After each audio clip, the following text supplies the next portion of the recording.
Lansdowne Park. And here's Don Whitman with Ron Lancaster. And the ball will now be moved back to the 30-yard line. So in effect, this is the third kickoff attempt for Lou Pasaglia. The first prior to time being signaled in, and the second attempt, the ball going out of bounds. So he will now move back to the 30-yard line to get this 1988 Grey Cup game underway. This time the ball bounces to Jefferson at the 10-yard line.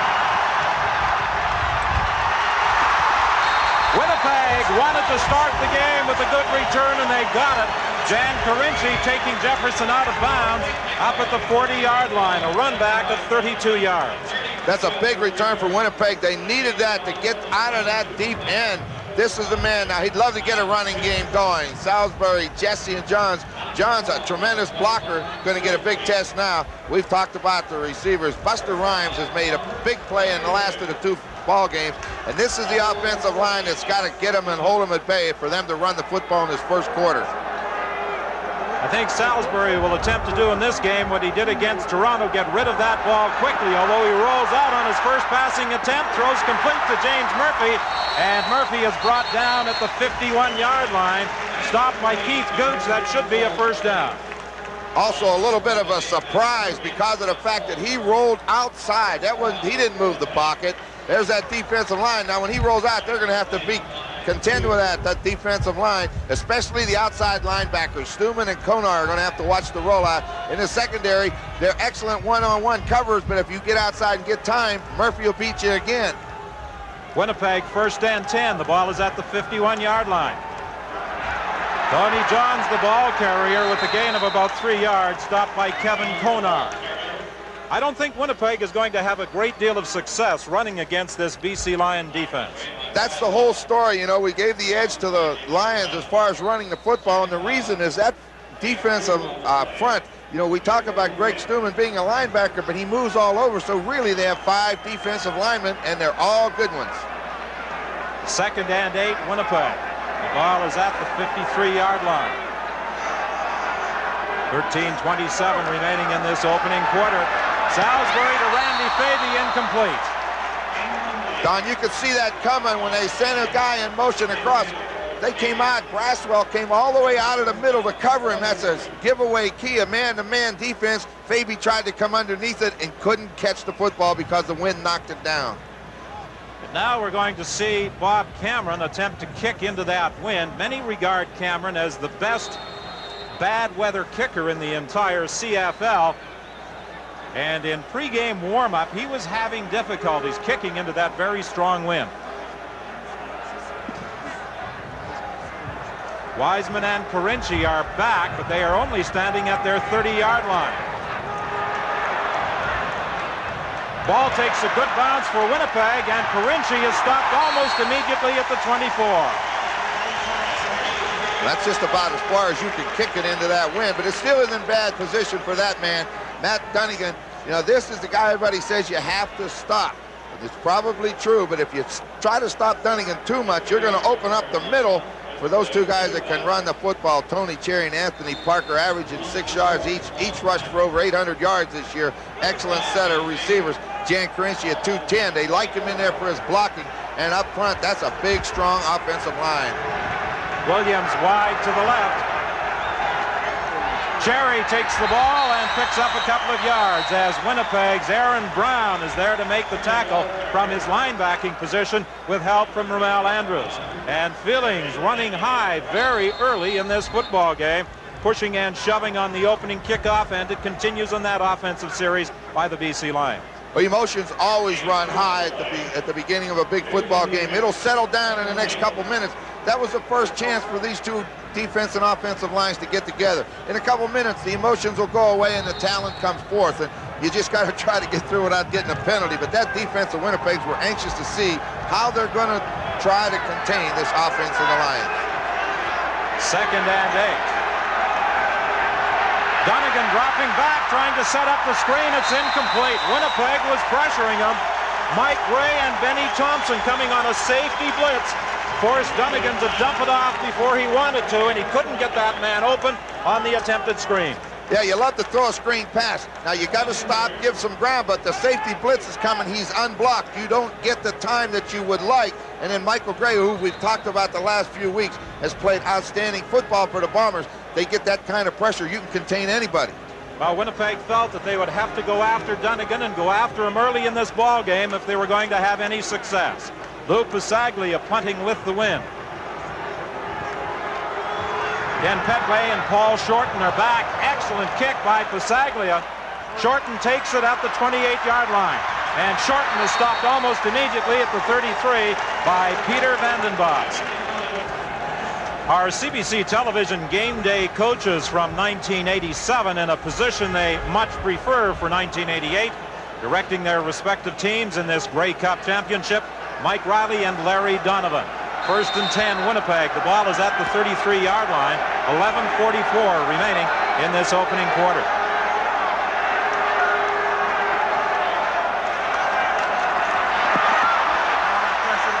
Salisbury gets away from the initial pressure, trying to throw deep. Murphy makes the catch. That's what you call a steal. He threw that ball to Rhymes, who was wide open. I'm sorry, to Johns down the sideline. What happened is Murphy just said the heck with it, and when that ball's in the air, he went and got it. That's a good play. You see the bump coverage right up on top of him. You call it bump coverage. Give him a hit, run with him right in his hip pocket. He runs the curl. Now Tony Johns is going out and down the sidelines, and he is open. He is behind him. But what's this? He just goes and gets it. That's a good effort. A gain of 40 yards on that reception by James Murphy between Francis and Ryan. Brian Bellway is there, and he brings down Tony Johns before he got to the line of scrimmage. There'll be a loss of about a yard, maybe 2 on the play. Well, you go back one play. That was an excellent effort by Salisbury. You know, they keep talking about Dunnigan has the ability to run around, but Salisbury showed that he can get out of trouble and turn it into a big play. Murphy goes wide to the left. It will be 2nd and 12, Winnipeg. BC showing blitz. Salisbury rolling out of there, throwing deep, looking for Rhymes, and it's incomplete. Covered by Anthony Drawhorn. A little bit of what coaches call a dash. Drop the quarterback back in the pocket, then roll him to one side or the other to get away from pressure. He had the man-to-man coverage that he wanted downfield, but the wind didn't allow the ball to go there. 10:13 remains in this opening quarter. Bob Cameron will again be punting into the wind. Only one man so far has dropped back for the BC Lions. That is Anthony Drawhorn.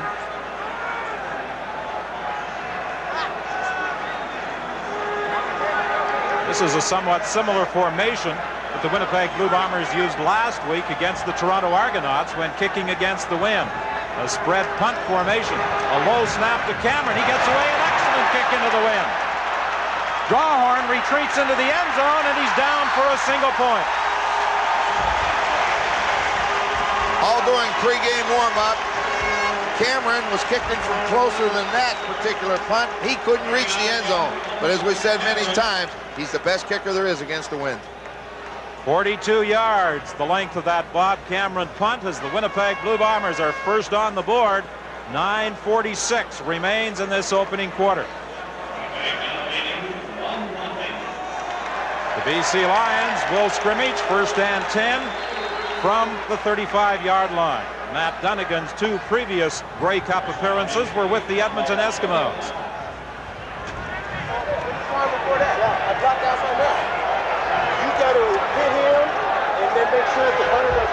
Dunnigan fakes. He's going to try and run with the football. He completes the pass up to the 42-yard line. Winnipeg's upset. They felt he was in a grasp and down. That was a heck of an effort by Dunnigan. He wanted to throw it outside. Then he looked like he was going to escape, and he was going down. Watch this. He stands up, fakes that. Now he drops back, looks to run, gets tripped up by Fears, and now watch this. Fowler grabs him, and just as he's hitting the ground, he throws a ball completed. Now you want to argue his knee is down, you can do that, but the referee allows you to throw the football as a quarterback if you want to take the chance on getting hurt.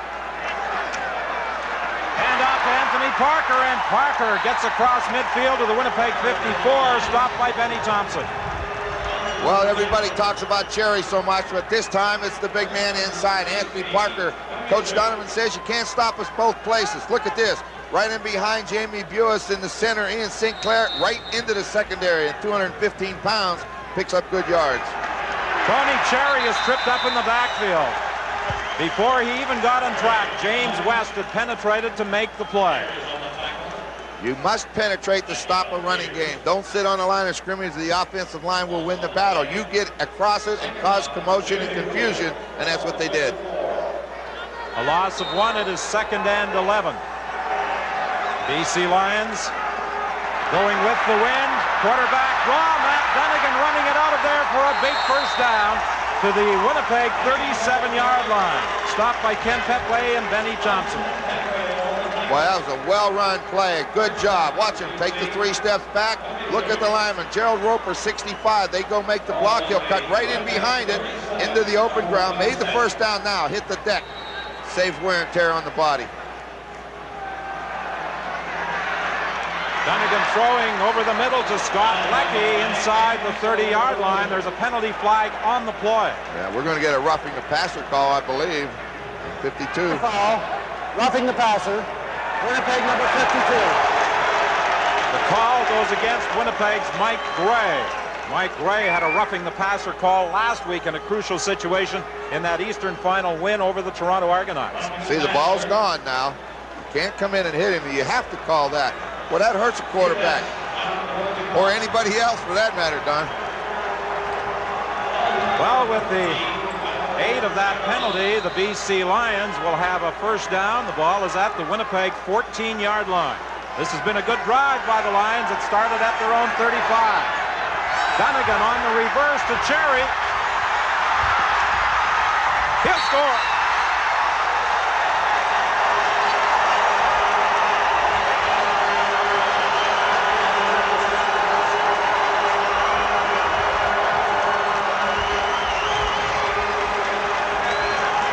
This is a version of the Statue of Liberty, Don. Instead of standing up and hold it, you just go back and pump fake the pass and then hand off to Cherry. Watch this. Dunnigan comes back, a little bit of a pump. Now hand it off. Now get outside of it. Picks up a good block, outruns this one. There's the block that makes it, and then it's just running from there on.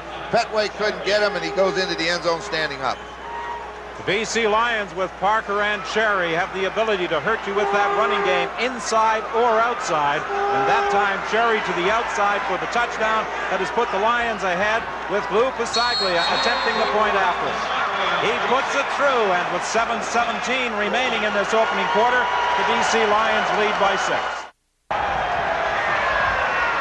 This kickoff is taken by Buster Rhymes at the 8-yard line. Rhymes looking for a block. Scott Leckie manages to hang on and bring Rhymes down at the 28-yard line. On that particular kickoff, Don, the BC Lions had more of their people to our side, this side of the field. They were going to kick it over here. That ball went down the middle and almost caused them some problems. John Salisbury, in the 4 games between Winnipeg and BC this year, did not play. So this is his first experience in facing a very aggressive BC defensive unit. That aggressive style has been a BC trademark for the last few seasons. More so perhaps under Don Matthews than under Larry Donovan as the head coach. Sideline pattern intended for Winey. He was being covered by Andre Francis. It will be 2nd and 10 Winnipeg. Well, Andre Francis, we talked about him in our opening as far as one-on-one coverage goes. He's also been the leader back there since Larry Crawford went out with that injury a few years ago. They got 2 good corners, both had 7 interceptions on the year. But watch the ball. It was tipped just a little bit. I think Kevin Konar got a hand on it and caused it to wobble, and then he was there to finish it off. Good coverage, good defense. 2nd and 10 Winnipeg from the 27-yard line. Appeared to be premature movement at the line of scrimmage. The pass complete to Tim Jesse. He is caught immediately by Jeff Braswell.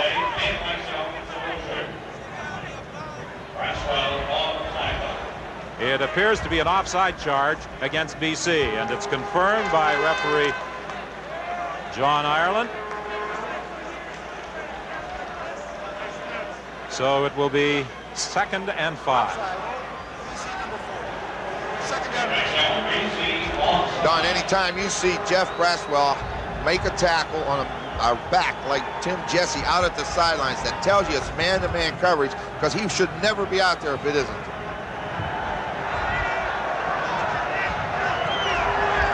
Second and 5, Winnipeg. Buster Rhymes takes the throw from Salisbury for a first down out to the 42-yard line, forced out of bounds by Andre Francis. Well, we said in the opening, Salisbury needs time. He's going to try to throw the ball short. A short passing game is his way of controlling the football. The Lions want to run. He's going to control it through the air. And you would figure going against the wind, he would run a little bit, but he's able to throw the ball because he's got a tremendously strong arm. Buster Rhymes made his CFL debut against the BC Lions.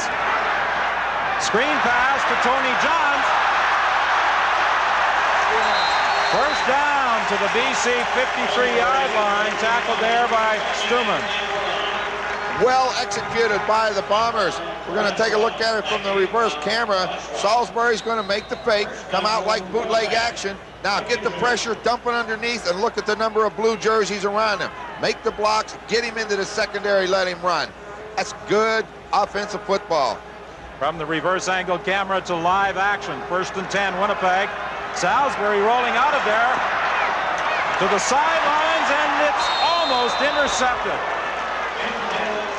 Drawhorn thought he had stolen that ball away from Faby, but Salisbury almost collided with his offensive lineman, Nick Mastaya, out in front trying to protect him. That's that dash pattern. Now he drops, now he rolls. They bring Mastaya out. They get Parker to the inside, but he has to block Konar, and he gets in the quarterback's way. Now the wind is playing tricks with it, and Drawhorn almost gets it. I think Randy Faby did an excellent job, as we saw in the replay, of taking the ball away from Drawhorn. Incomplete. A juggling act as that ball went off 3 pair of hands and finally fell to the artificial turf here at Lansdowne Park. Keith Gooch fell down, so the receiver was wide open, and then when he tipped the football, it almost landed in his hands. Watch this. The receiver is wide open. He catches this ball, he may score, but it tips off here, up in the air, and then it looks like Marcus Thomas is going to take it and falls harmlessly to the ground. 4:45 is the time remaining in this opening quarter. 7-1, the BC Lions lead. The Bob Cameron punt is taken by Todd Wiseman, and he won't go anywhere. Stopped immediately at the 27-yard line by Benny Thompson.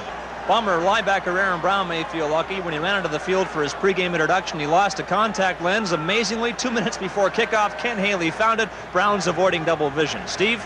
Scott, the play that gave the BC Lions their touchdown was one they have just put into the playbook this week. I talked to Gerald Roper about it, and he said it's the old Statue of Liberty. It worked. Don?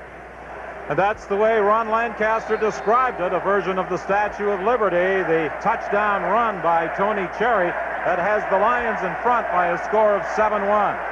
BC 1st and 10. The Lions are at their own 28-yard line. Tony Parker inside, and he'll have a gain of 4, maybe 5 yards. He is met there by 5 Winnipeg Blue Bombers, led by James West. Jamie Tarris, number 23, second-year man from Western Ontario, came in at slot back on first down for Scott Leckie. So when he does that, we're going to look for the run because he's 230 pounds. The BC Lions going with that hurry-up offense early.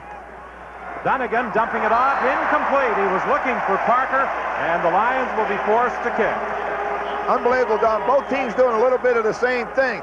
They're looking for the man-to-man coverage, and then they're trying to get their remaining back. In this case, Parker. James West has to cover him from the inside backer position. You see, he's not real close. Same thing's going on with Braswell and Jesse, so it's very interesting, the two theories of this game. These teams opened the season on July 12th at BC Place Stadium with the Lions winning 36-3. They met 4 times during regular season play. Each side won 2 games. Winnipeg winning both games at home. The Lions winning their 2 games at home. Good high kick by Pasaglia. Shorten takes it at his own 24-yard line. And Shorten is stopped at the 30. Jamie Buis and Peter Vandenbos were downfield following that 55-yard kick by Lou Pasaglia, restricting the return by Paul Shorten to 7 yards. not a bad quote, being here for a business trip. You know, everybody else comes to the Grey Cup to have fun. I always thought when you played in Grey Cup games, everybody thought it was important. When you're not in them and you come to have the festivities, and they've been great here in Ottawa, you know, you realize that the only ones that is business to is the players on the field, so that's a great quote. Well, for Sean Salisbury, playing at a major school such as he did, USC, every game was, I suppose, somewhat similar to a Grey Cup contest. That appeared to be a mix-up, and Salisbury is dropped for a loss. Kevin Konar brought down the Winnipeg quarterback and took his helmet off at the same time. Well, that could have been an audible that someone missed a signal on. I don't think they can hear him down there very well. The noise is really tremendous down there. You see all the receivers looking around. You know this, they didn't put a running play in like that for Sean Salisbury. If they're going to run the quarterback, they're going to have somebody blocking for him. Second and 12, Winnipeg. The Bombers back at their own 29-yard line. BC indicating that they are going to blitz, and I think this one is going to be called for taking too much time, as Salisbury seems to be having some problems figuring out that BC defense. Time count violation. Winnipeg number 12. Still second down. On the first down, you're right, Don. They were in a defense. He didn't like what he had called. He wanted the audible. It didn't work this time. They fooled him completely. He didn't get the play off at 20 seconds. Rick Ryan kept running back and forth on him, and I don't know whether it bothered him, but it caused him to use up his time. Second and 17, Winnipeg. The Bombers at their own 24-yard line. James Murphy makes the catch. He's still going.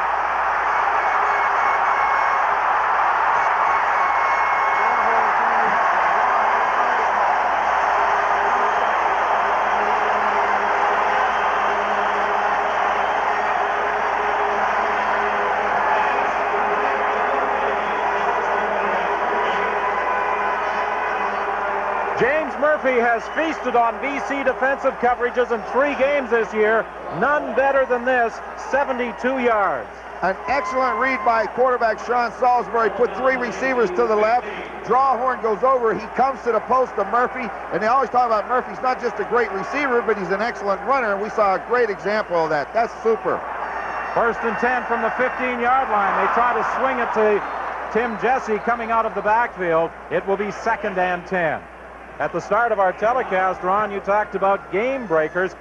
Well, James Murphy has made 2 very big plays for the Blue Bombers in this opening quarter. Well, you know when you have a guy like that, you're going to get the football in his hands anytime you can. Quarterback made the great read on it. This particular play was a slip screen or a running screen, whatever you want to call it. Didn't work. But boy, I'll tell you, you better know where Murphy's at.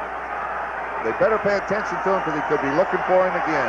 In 3 regular season games against the Lions this year, Murphy caught 23 passes. Salisbury throwing into the end zone, looking for Randy Faby, incomplete. Faby got turned around as he was attempting to run his pattern.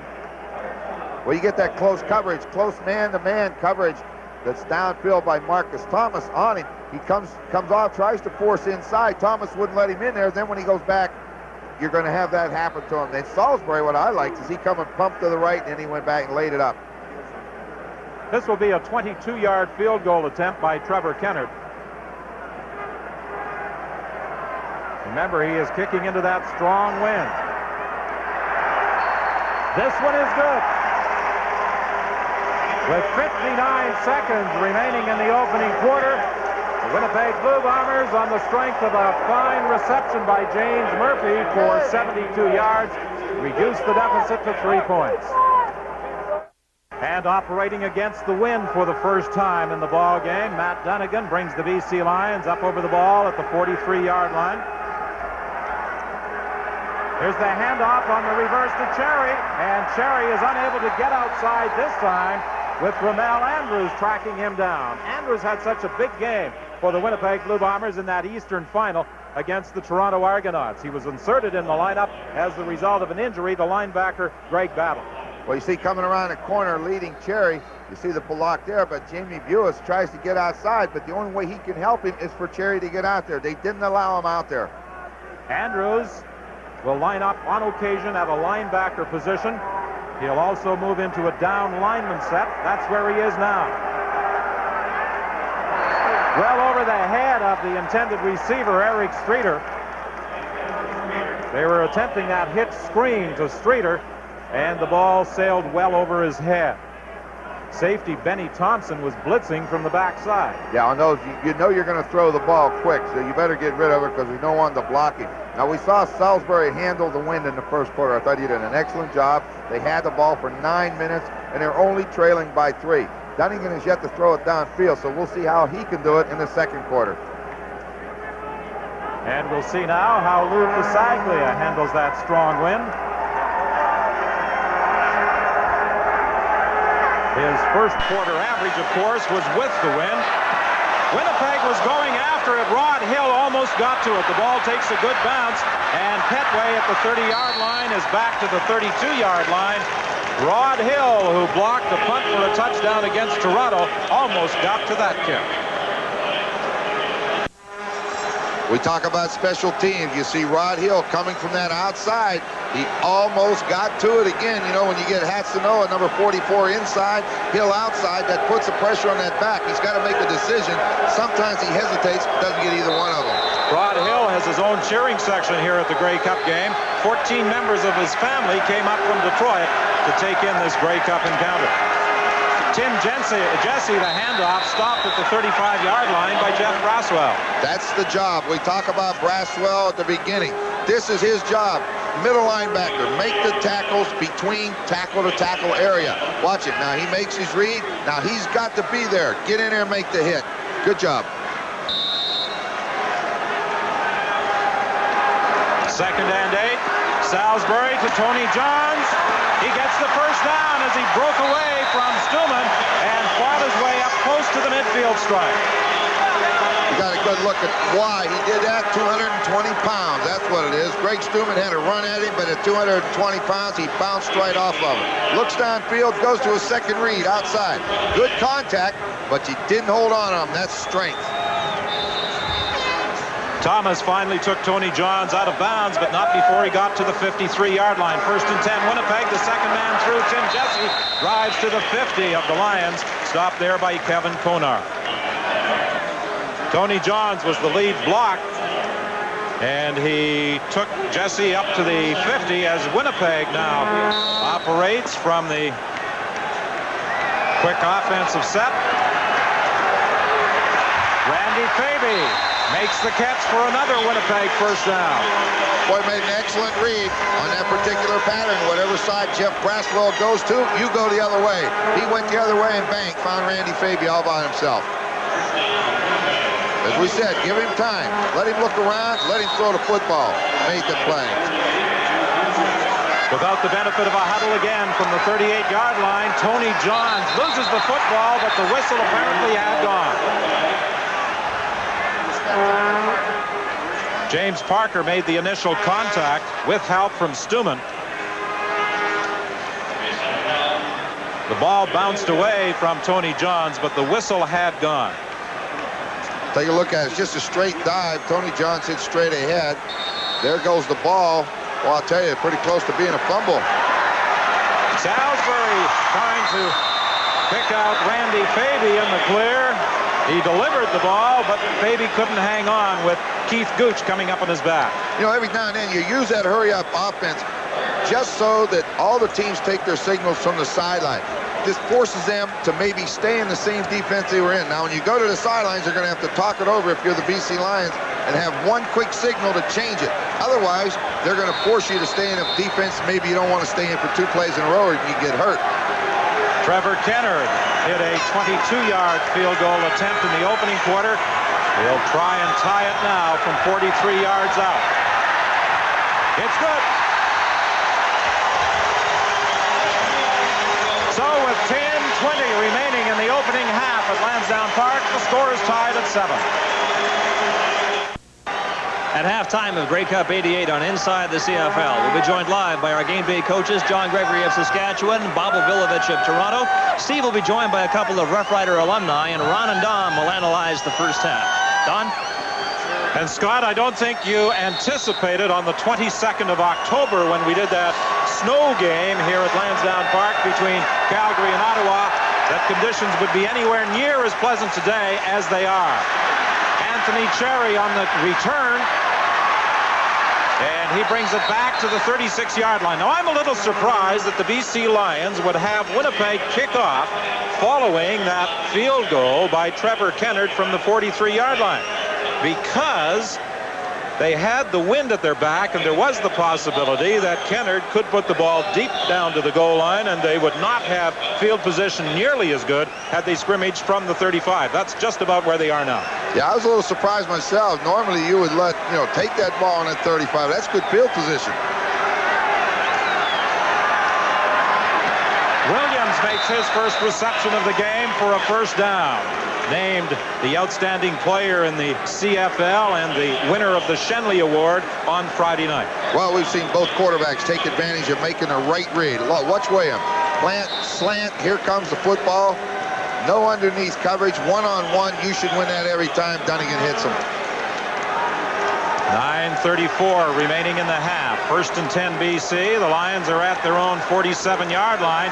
Parker trying to break a couple of tackles. He can't get away from middle linebacker Aaron Brown.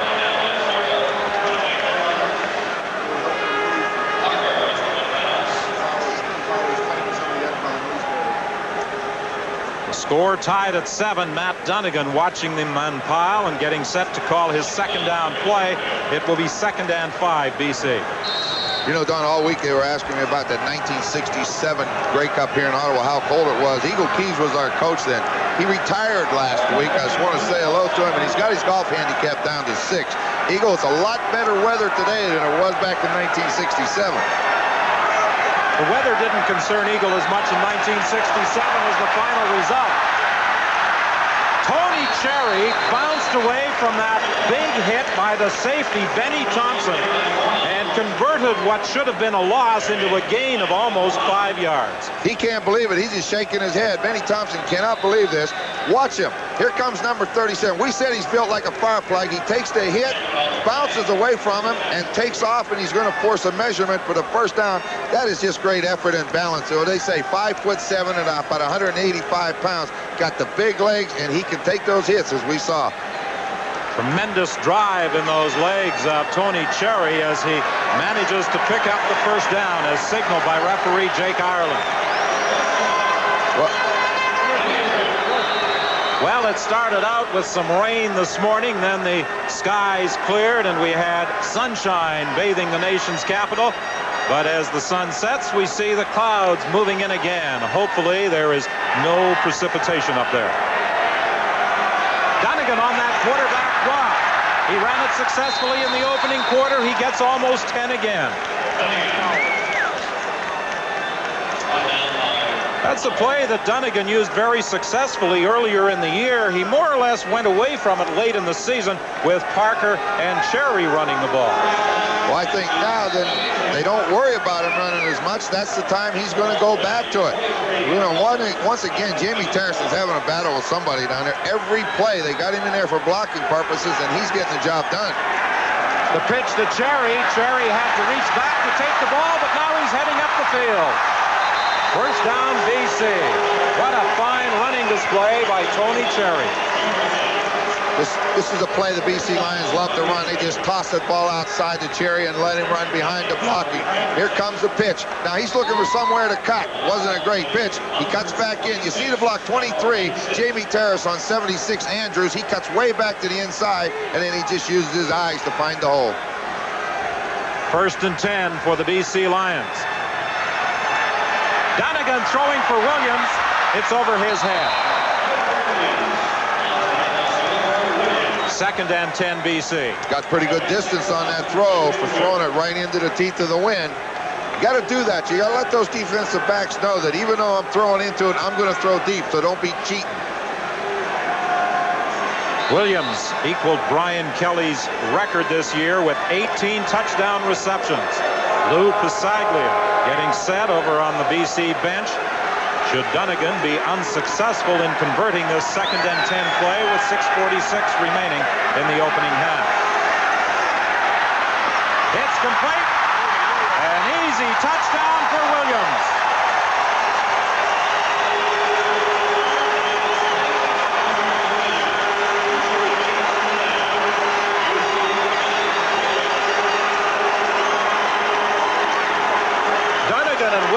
that one look easy? Like it had eyes. It went right between 4 blue jerseys, right to number 2. Once he made the catch, turned upfield, there was nobody left. That's an excellent throw on Dunnigan's part. He just coasted into the end zone from about 7 yards out after making that reception on a perfect Matt Dunnigan strike. And now Lou Pasaglia will attempt the point after from the hold of Jan Carinci. And it is good. So the BC Lions lead by 7, and we'll be back with the BC kickoff after this. Well, it's that quick post, 4 steps upfield, slant to the hole. Now look at that throw between Fowler in front of Petway, and when he turns the corner, he knew he was in because there's no one there. And when you're 6'3", you don't take too many strides to cover 8 yards. Matt Dunnigan did not throw to the star receiver in the opening quarter, to the dismay of Winnipeg fans. He did in the second, completing 2 of them out of 3 attempts aimed in Williams' direction. That one for the touchdown. That short kickoff, and Jerry Cochran does a good job in fielding that ball. That's a great job because that's exactly what Pasaglia wanted to do. He put that ball in the tee on this hash mark, kicked it to the wide side of the field, get it up in the air, and hope that your guys going down the field can get it. The hardest thing to do is catch it. He got him good field position. Winnipeg 1st and 10. They are scrimmaging from their own 46-yard line. 6:33 remaining in the first half. The BC Lions leading by a score of 14-7.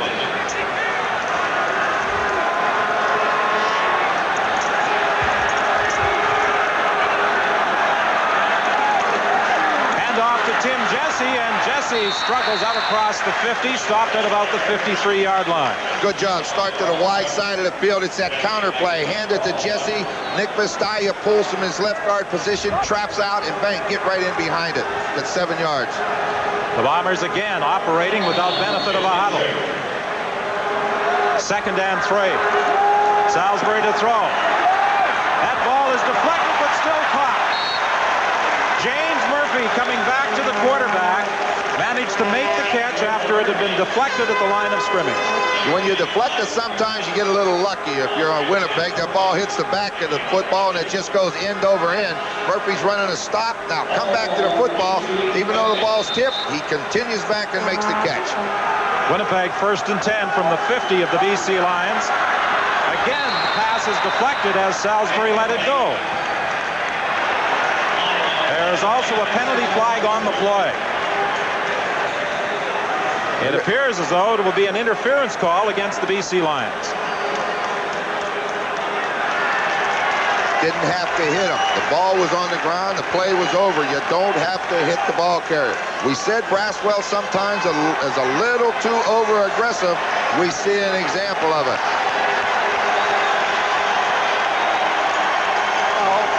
Unnecessary roughness. BC number 44. That was on the receiver downfield after the ball had been deflected at the line of scrimmage. Yeah, now the ball is on the ground. He doesn't have it. You don't come in and hit him after that, and a referee call him. Good call. James Murphy, he'll score.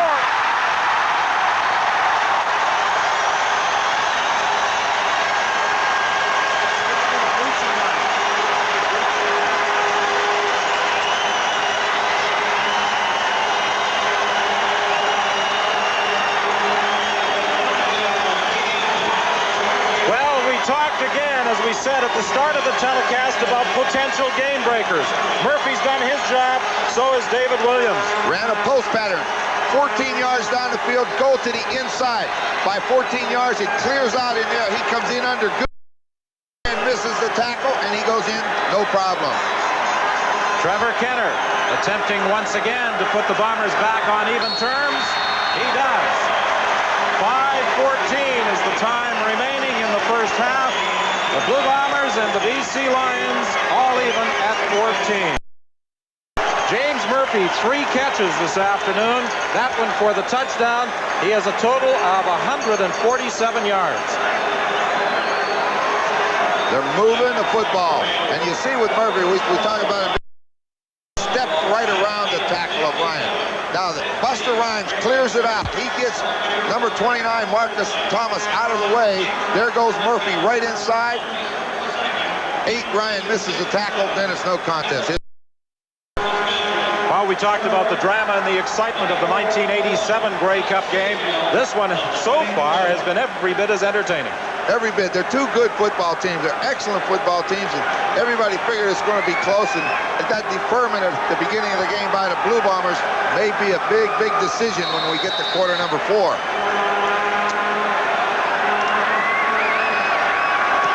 Trevor Kennard kicking off for Winnipeg.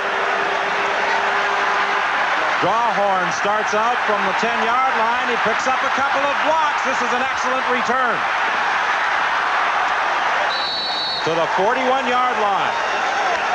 James Jefferson did just what James Jefferson's supposed to do. Stay outside. Had he got outside him, he had the sideline. Jefferson forced him in. 32 yards on the return. 5:04 remaining in this first half, and James Murphy has reason to smile as he celebrates that touchdown as we look at Anthony Drawhorn on the kickoff return. Now all of a sudden Jefferson standing right out here. That's his job. Keep him to the inside. Saves a big return. Dunn out of the pocket, gets away from the initial contact, and runs it back to the 45-yard line. It appeared as though he was going to be dropped for a big loss. The initial pressure by Ramel Andrews, but Dunnigan was able to get away from him. Screen pass, there's nowhere to throw it. They played it perfectly. This is athletic ability. This is what we remember of Matt Dunnigan in his first couple years in this league. Make something out of nothing because he had absolutely nothing on that play. He turned it into a 5-yard gain. Aaron Brown came in to make the tackle. It will be 2nd and 5. First man through. Parker is really hit by Aaron Brown. Whoa, was there contact on that one? You could hear it clear up here. I mean, when Aaron Brown filled the hole, he didn't mess around. When you try to trap up front, which the Lions like to do, that linebacker, in this case Aaron Brown, read it so fast. Watch him fill it. Number 53 sees the trap, but he's there, and the helmets collided. That's great defense. Winnipeg General Manager Cal Murphy said that Aaron Brown isn't quite as physical as he was in their 1984 Grey Cup year. I think Tony Parker might dispute that statement by the Winnipeg GM. Yeah, he's not going to believe it if he ever hears that comment again. Movement at the line of scrimmage. Penalty flag flies, and if that is an offside call against Winnipeg, it will give the Lions a first down. I think it's against the Lions. Oh, nope. Offside. Winnipeg. First down. 3:36 the time remaining. You'll see the movement at the bottom of the screen. Rod Hill moved too quickly. Unless that ball snapped while Rod Hill's in that area, that no man's land, he can come back. I thought for sure he got back, and I thought the Lion was offside. I guess they didn't see it that way. Rod Hill certainly did not make contact. That's right, no contact. So the BC Lions retain possession. They have a first down at the 53-yard line. Benny Thompson getting set to blitz. Penalty flag again. And once again, Thompson did not make contact, and it appeared as though he had vacated that 1-yard no man's land.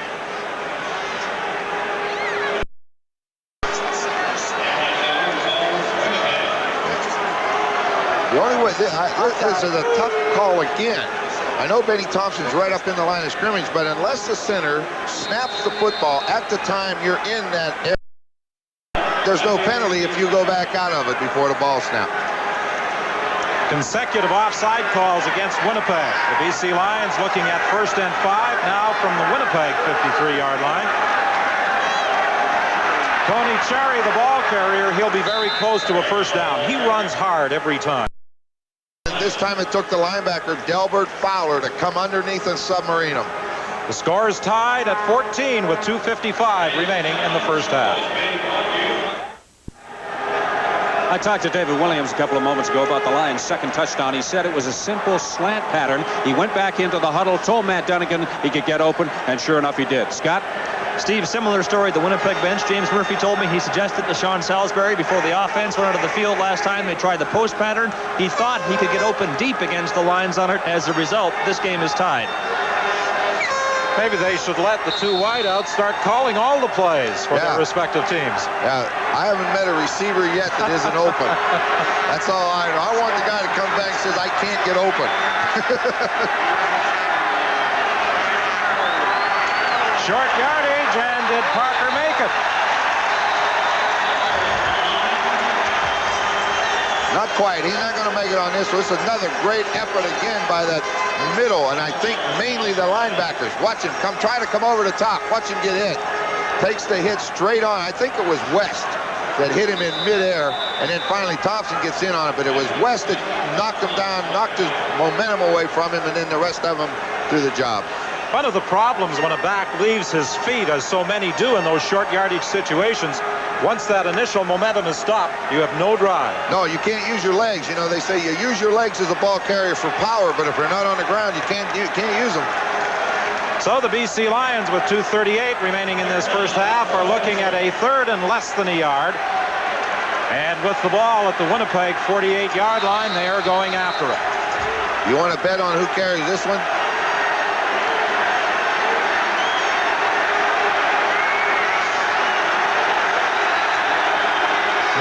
The quarterback, he'll keep. He's got it.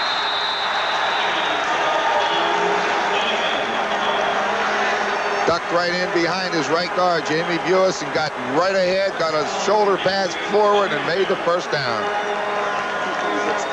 He's got two rather large gentlemen in front of him going to the right. Jamie Buis at 6'4", 260, and Larry Clarkson, who stands 6'7" and weighs almost 300 pounds. At least 300. He's going to be a big kid when he matures. First and 10 for the Lions. Dunnigan swinging it out to Tony Cherry, looking for a block. He fumbles the football, and I think he was able to get it back. If Petway had not taken the feet out from under Tony Cherry with that acceleration of his on the sidelines, he was gone. Yeah, this is a good example of that running screen. Watch, the ball's in his hands. Now look outside. He's already got the lineman in front of him. Jan Karinci's there to make a block. You see number 65, Roper, out there to help him out. But the bigger, I'm sorry, that's Sinclair, but Roper should be there too. It should be the guard, tackle, and center on that side. First and 10 from the 35. It's Cherry again. This time he is stopped after picking up about a yard. Delbert Fowler and Stan Mikolas made the tackle. Well, these teams started the ball game with emotions running very high. They have now settled down and are playing football as you suggested they would. Well, you look forward to a big game, you know, and quarterbacks aren't normally like that because they don't get hit. But everybody else is so anxious to get out there and hit somebody and knock them around and get the game going. The emotions are high in the early part of the game. Key second down play here for the Lions from the 34, second and 9. Donegan forced out of there, trying to screen. Mikolas was applying the initial pressure, and the ball bounced away from the intended receiver. They sent the screen to Cherry, and Romel Andrews, 76, read it perfectly, and when Cherry caught the football, Andrews was there to smack him and not allow him to hang on to it. Good defense. I don't think Matt liked that call.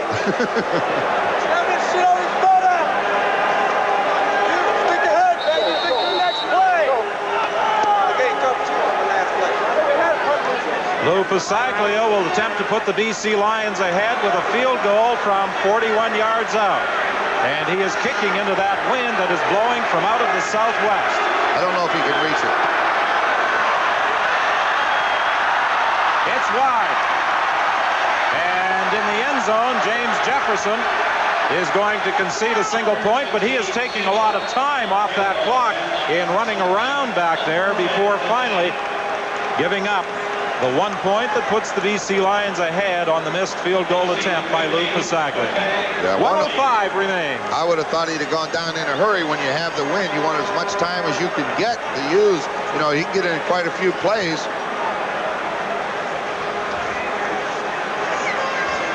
That was a tough kick for Lou Passaglio against that wind. I didn't think he'd be able to reach the end zone. I didn't either. I was surprised he did. That is a 41-yard kick. They couldn't do it in warm-up. I guess the adrenaline's a little more at work during the game. 1:05 remaining in the half. In Jesse, straight ahead for a gain of a couple of yards. James Parker was there to stop Jesse from going any further. 1:01 remains in the half. It will be 2nd and 8 Winnipeg. The Bombers had Buster Rhymes split out wide. Therefore, there's nobody to cut that backside defensive end off, and he made the tackle.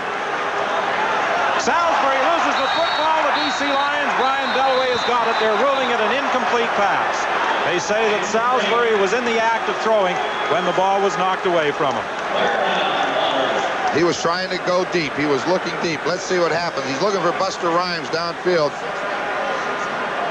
Woo. Pretty close call. Very close. I thought he was pulling it down. The referee rolled his arms going forward. So anyway, it's an incomplete pass. Again, just one man back. Anthony Drawhorn awaiting this kick by Bob Cameron. Let's see if the BC Lions try and go after it.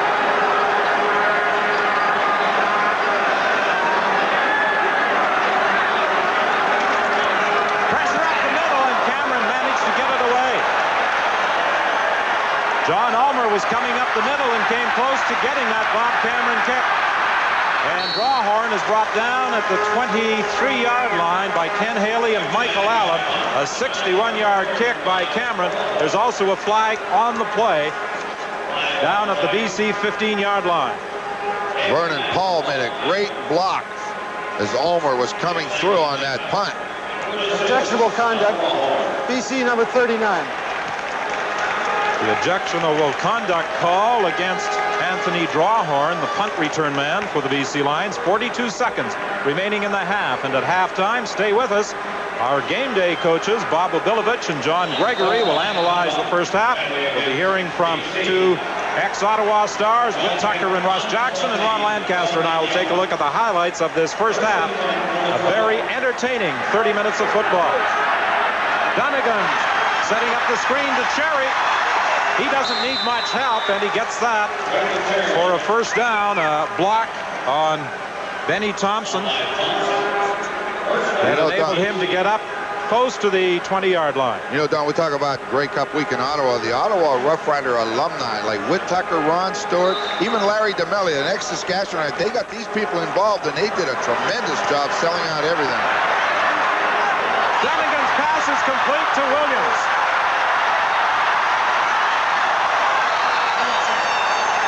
To the 45-yard line with 24 seconds remaining, a gain of 42 yards. James Jefferson at that corner, he gambled a little bit and went inside of him. Watch him. Comes on this side of him, they throw it to the inside. Williams makes the reception now. This guy got great speed. I didn't think he was that fast. Dunnigan going to the sidelines, and it was a low throw intended for Streeter. It will be 2nd and 10 with 17 seconds remaining. Boy, when Williams turned inside, that long stride ahead was eating up some yardage.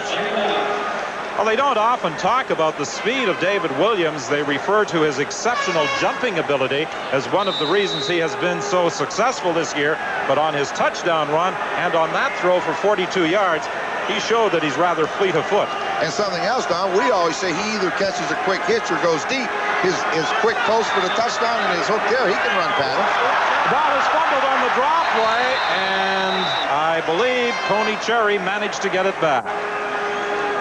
I think Winnipeg's going to have to call timeout here, or the BC Lions will run out to half with 12 seconds. Let's see what happens. 12 seconds, the time remaining in the first half. And the BC Lions are simply going to run out the clock. The Winnipeg Blue Bombers did not call a timeout. Here you see the exchange on our reverse angle camera between Dunnigan and Cherry was fortunate that he was able to get it back. Dunnigan, the final play of this half. And you saw Williams attempt to out-jump the 2 defenders for that football as Dunnigan looked towards the end zone. Jefferson and Thompson were back covering on David Williams, and that is the end of the opening half here at Lansdowne Park, with the BC Lions leading the Winnipeg Blue Bombers by a single point. Right now, let's bring in Steve Armitage. Thank you very much, Don Whitman. The head coach of the BC Lions is with me, Larry Donovan. Larry, a very entertaining, a very close first half. This is a bunch of football players that are playing their tails off out here. We've got to get under their pads on offense so we can get things going, because you see when we do, we got some good things going.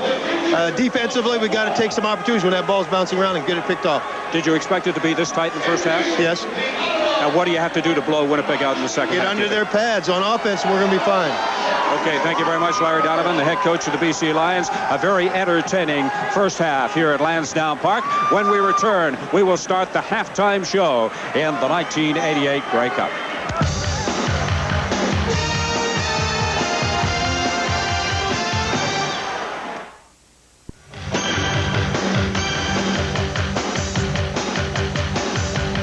CBC Sports presents Inside the CFL.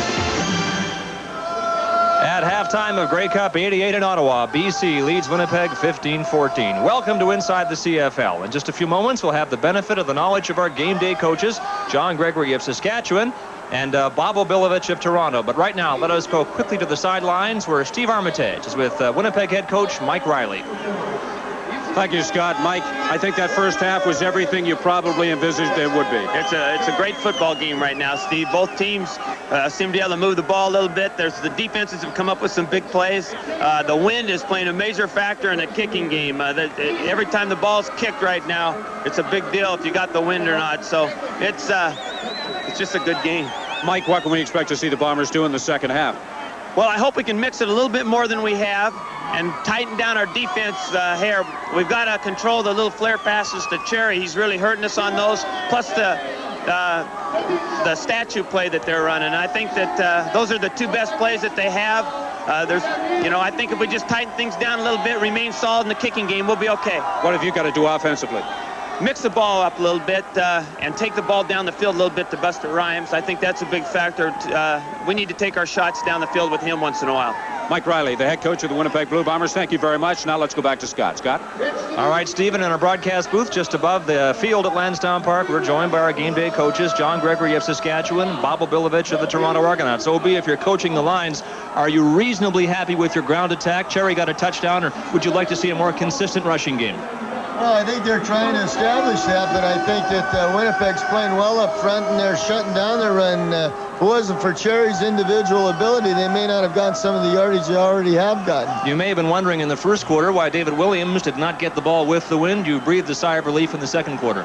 They started getting it to him. I was surprised they didn't try to throw to him earlier, but I think in the second half they'll try and get Dunnigan outside a little bit more to put a little more pressure on the defense and give him the option to run as well as throw.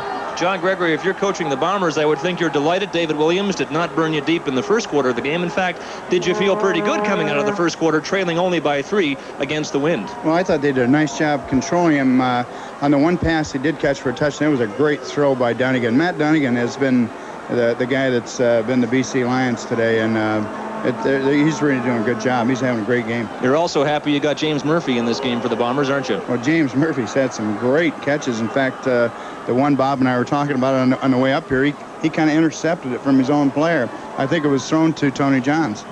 Quickly, OB, you conceded the Bombers the advantage with the wind because of Cameron's punting ability. It was a factor. It is, and it's going to be throughout the game. The wind is a factor, and he's one of the best in a windy day. All right, we'll hear from both of you. Get your final adjustments later on Inside the CFL. Stay with us. Grey Cup 88 continues in just a moment.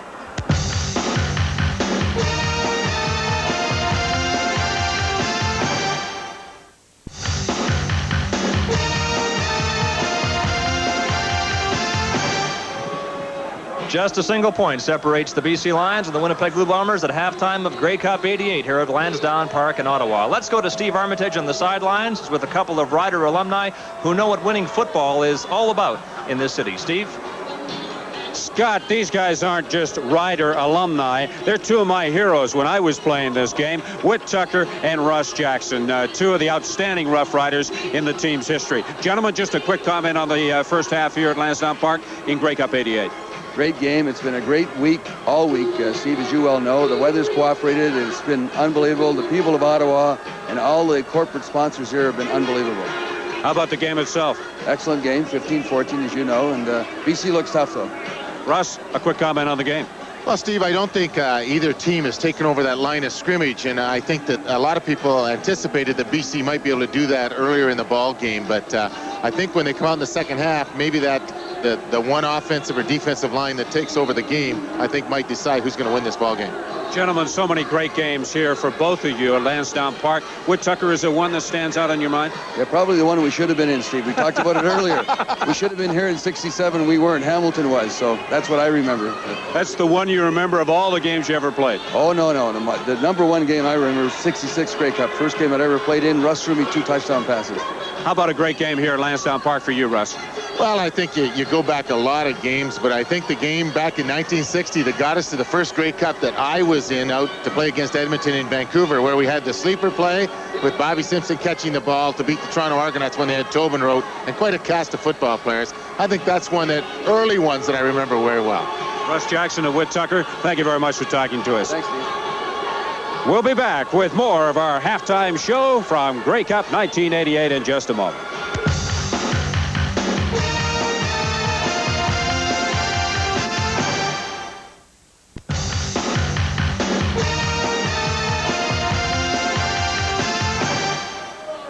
The BC Lions and Winnipeg Blue Bombers in their dressing rooms at halftime of Grey Cup 88. We're in our broadcast booth. We think we have the best seat in the house at the west end of the field at Lansdowne Park.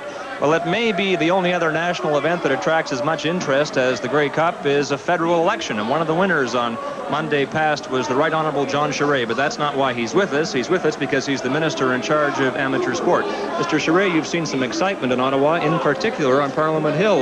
What do you think of the kind of excitement that's existed in Ottawa the past couple of days leading up to the Grey Cup? Well, it's very encouraging, I think, especially for the Canadian Football League to have such a big success today. The weather has been great, but not only that, there's a full house, and it's been a very, very exciting football game for the 76th edition of the Grey Cup. And do you get a sense that the Grey Cup is a worthwhile event? Indeed, the CFL is worthwhile to Canada, despite all the talk about the future of this league? Well, very much so. And a game like the one we have today is a very clear demonstration of how the CFL has a place, and certainly the Canadian Football League as an institution in Canada may go through its good and bad times, but certainly we wouldn't want to lose it. Don't often get a chance to talk to you, so I do want to ask you about the Dublin inquiry, which opened a couple of weeks ago in Toronto, investigating the use of performance-enhancing drugs in amateur sport. What hope do you have for the Dublin inquiry? Well, we hope it'll be a positive inquiry in the sense that it'll be able to come out with some very constructive recommendations that it can help us deal with the issue of drugs in sports. There's a very strong contradiction between athletics and drugs, and what we're hoping for is recommendations overall, and also some clearing up of some specific incidents relating obviously to the last edition of the Seoul Olympics. Does it distress you to hear in rumor form sometimes that some CFL players may be using steroids, even though you can do nothing about it because they are professionals? Well, it's been said to us that the presence of a professional team, whether it's football or any other sport, may have an impact on the presence of certain drugs in some communities. So that may or may not be looked at by the Dublin inquiry. It's free to them to do that if they want to. But obviously we're referring to a problem that may be present in many areas of sport, though we don't anticipate, we don't suspect that professional sports is that as much affected as certain areas of amateur sport. Mr. Charest, I want to thank you for joining us at halftime here and Inside the CFL. All right, in the dressing room of the Winnipeg Blue Bombers, I would think the Bombers are not terribly upset with the way they played in the first half, while the BC Lions are in their locker room, no doubt, thinking about holding on to their slim lead. Don? Yes, Scott, that lead just a single point, 15-14. The BC Lions in front. Ron, I think the first half, everything that most anticipated it would be. It sure was, and I don't think anybody's gained control of the football game yet. It's still there for the taking. Somebody's offensive line's going to have to open the way and get it rolling. BC looked like they were going to get things going their way early in the game. They started to run the football, even though they were quarterback draws. Then the new wrinkles came into effect, and these are the highlights that we want to talk about. So the BC Lions finally got it going early. And what happened was this is called statue left. You fake the pass, hand off to the running back coming around, try to get an offensive lineman out in front, and as you mentioned during the telecast, you don't need much room for Anthony Cherry because of his acceleration. Right there, tremendous balance. He takes the hit, goes in standing up, and that's the BC Lions' first score. Second, Dave Williams just on quick slant, 3 yards upfield slant, threw the ball perfectly right in the hole, and then Williams jogs in. Winnipeg turns around, and James Murphy shows you will run the same play, only deeper. He goes 12 to 14 yards and then starts to the inside. Now number 8's going to miss the tackle, and then he jogs in. So we've had the short pass, the long pass, moving the ball against the wind. It's been everything anybody could want. Well, we talked about how capable Williams and Murphy were of breaking a game open, and they both came up with a first half touchdown. 15-14. The BC Lions lead the Winnipeg Blue Bombers. Statistically, in the first half, the Winnipeg Blue Bombers with a slight edge in terms of net offense, and James Murphy with 167 receiving yards. The record for a single game performance in Grey Cup history for receiving yards, Red O'Quinn with Montreal back in 1954, 316 yards. The Winnipeg Blue Bombers favoring the pass, while there was pretty good balance for the BC Lions between the passing and running game, and with Anthony Parker and Tony Cherry and the draw plays of Matt Dunnigan, they had the edge along the ground. A net gain of 8.2 yards for the BC Lions. The Winnipeg Blue Bombers at 8 yards for their net gain. Much of that, though, Ron, because of the passes to James Murphy. Well, when you can average 8 yards on first down, that helps your offense, and Murphy will benefit. All right, Scott, back to you. All right, Don, the BC Lions lead is only a single point, so clearly this Grey Cup game will be decided in the second half here at Lansdowne Park. Stay with us on your Grey Cup Network coast to coast. When we come back, final comments from our game day coaches, Messrs. Gregory and Obilovich. We'll be back in a moment.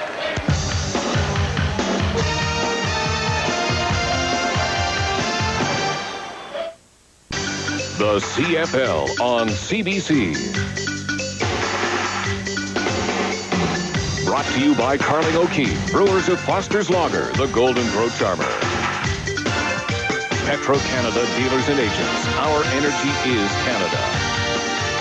And by Priority Post EMS Courier, your better business connection in Canada and around the world.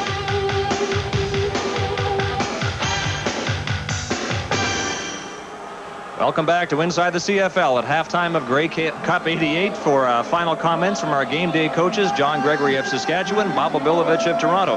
OB, if you're coaching against the Bombers for the Lions today, what would you have said at halftime in the locker room?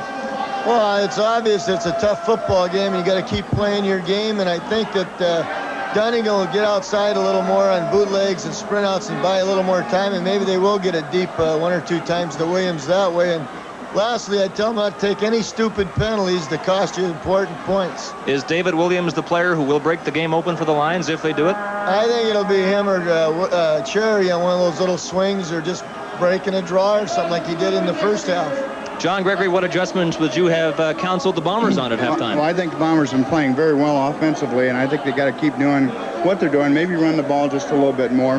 But on the other side, I think they're doing a good job on Williams. I think he's had 2 or 3 catches. One catch was a great throw, the post pattern. So just keep what they're doing.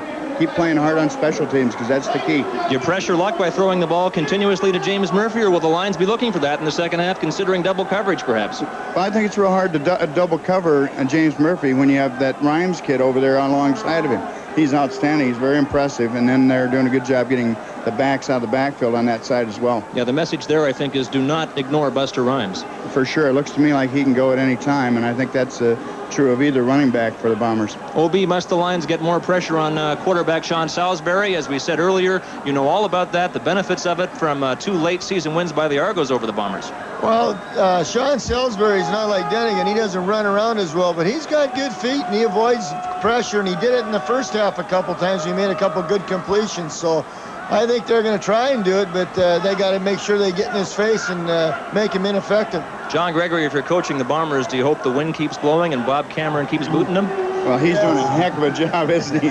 He's just doing a great job, and Trevor's doing a nice job in the field goal. So I think special teams are going to be a major factor in the ball game, and certainly the wind is going to be a big factor for both punters. Obi, do you cringe when you see Bob Cameron line up to punt the ball against you in conditions like this? Well, we got a lot of respect for him, but we feel we have a solid kicking game too, so it's always an important factor when we play each other. All right, predictions. Who's going to win this in the second half?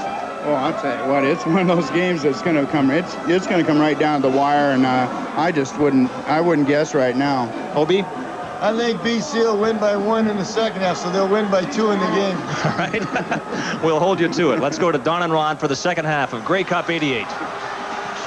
The Winnipeg Blue Bombers trailing by a single point, getting set to leave their dressing room for the second half of the ball game.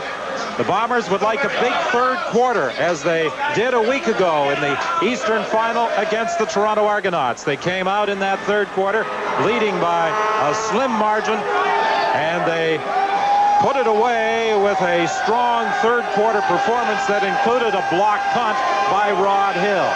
The BC Lions had a strong second half in their game against the Edmonton Eskimos in claiming the Western Championship. Winnipeg was first on the board this afternoon, a single by Cameron in the opening quarter from 42 yards out.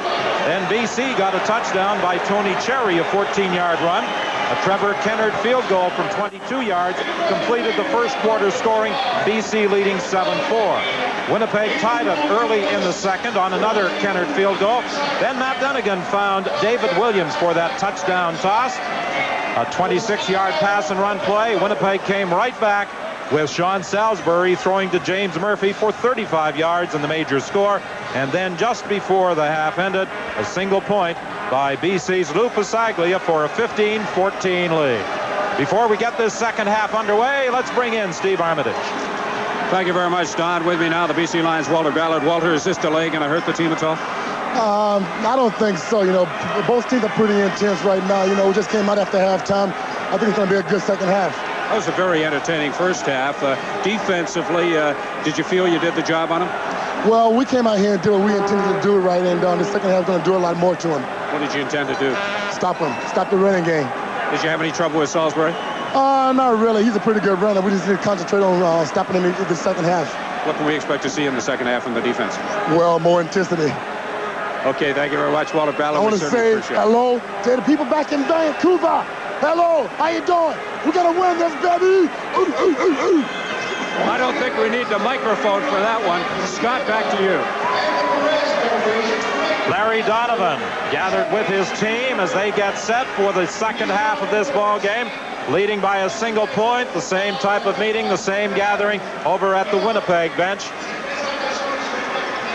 A year ago, of course, these two teams finished in first place in their respective divisions, and many thought that they would wind up in the Grey Cup game under the dome. But the Winnipeg Blue Bombers lost at home to the Toronto Argonauts. The BC Lions lost at home to the Edmonton Eskimos. But this year, Riley's team finished in second place.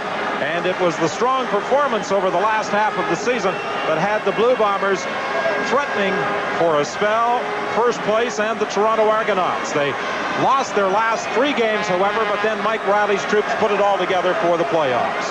Well, the big thing, Don, I've just been watching, we said Winnipeg deferred their choice till halftime. They have made their decision. They want that win in the fourth quarter going home, so they chose the end. So they're going to give the BC Lions the win and the ball in the third quarter. So, as you say, the third quarter was big for them last week. It's going to have to be big for them now to try to shut the Lions down. Well, Trevor Kennard will be kicking off for Winnipeg, and before he does that, let's hear from Scotto. Don, I'm with Bombers slotback Buster Rhymes, who had one thrown to him in the first half and dropped it. You're really looking to get in this game in the second half, aren't you, Buster? Yes, I am. The pass Salisbury threw to me, the wind, we was going against the wind, and the ball was flapping, and the defensive back had time to get back there. But I promise you, this half, you'll see a whole new different Buster Rhymes. You got visions of being the game breaker here? I think I need to kind of step it up a little bit. Randy Fabian's out. He's hurt. Paul Shelton's going to take his place, so me and Murphy's got to carry the load at wide receiver, so I got to go ahead and do my part. All right, thanks, Buster. Don? Losing Randy Faby in the second half could hurt the Winnipeg Blue Bombers because he has been a big target for Sean Salisbury in second down passing situations. He's been that possession receiver that every team has to have. You know, he doesn't score. I think he only had 1 touchdown on the year, but he comes up with key second down catches to keep drives alive, and you don't like to lose those type of players.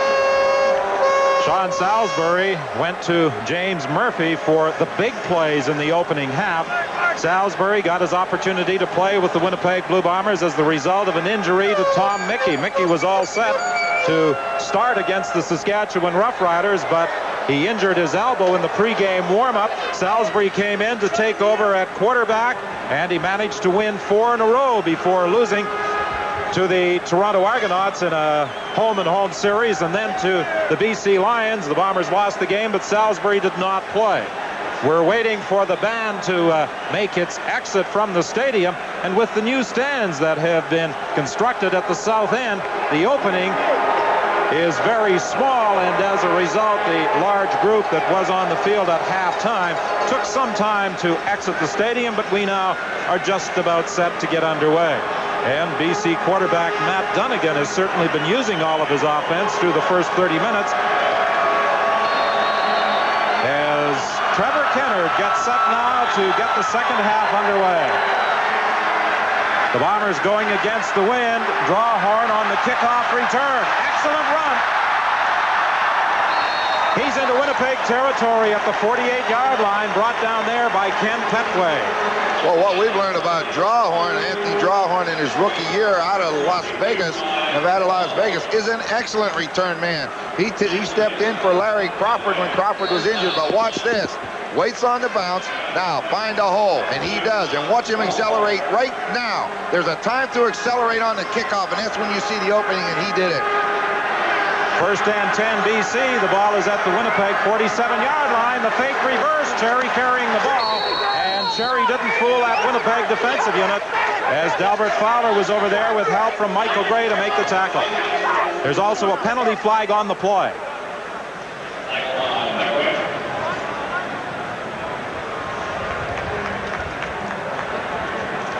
BC faked the reverse. Cherry managed to pick up a couple of yards. Major foul, face mask, Winnipeg number 72, first down. And that's one of the reasons that Tony Cherry was so upset. Delbert Fowler obviously had him by the face mask. That's a tough penalty to take. You know, when you're making a tackle or something, you just reach out and grab anything you can. Sometimes it's the face mask. I'm sure Delbert Fowler didn't intentionally mean to do that, but it happens. First down, Dunnigan being pursued, still on his feet, gets away from Nicholas, and then is bounced out of bounds on the far side of the field, and there's a penalty flag on the play. There isn't much room with the new stands that have been added on the far side between the sidelines and the seating area, and Dunnigan was knocked into those portable stands by Rod Hill, and this was a result in another penalty against Winnipeg.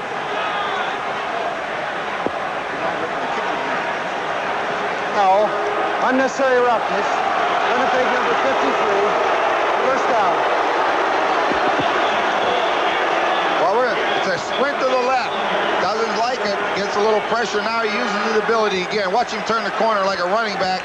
Here comes the hit right here. Rod Hill hits him, knocks down Pasaglia's kicking net and into the portable stands. Well, it was Rod Hill that made the contact with Dunnigan.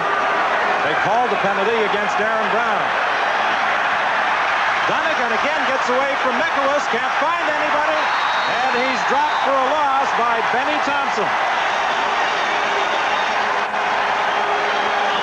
David Williams felt he was wide open in the end zone. He's down there holding his hands up in the air, but you know what? When you're running for your life as a quarterback, you can't see everybody. He's looking for somebody. You can see him looking, but he does a wise thing. If he tries to throw that ball in, there were a lot of blue jerseys. He took a heck of a hit from Benny Thompson.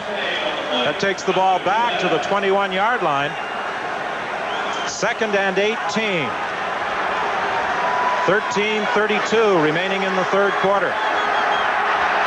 Dunnigan over the middle. It is incomplete. Intended for Jan Carinci coming out of his slot back position. Boy, and he had him open too. If he could have thrown that ball on target, Carinci had found a hole inside of Ken Petway and in front of Thompson. And take a look at Carinci coming off. Look at him coming across the middle. He has got some room, just a little bit too far for him to be able to reach out and grab it. So it is 3rd and 18 from the 21-yard line. Carinci will hold for Lou Pasaglia on this field goal attempt of 28 yards.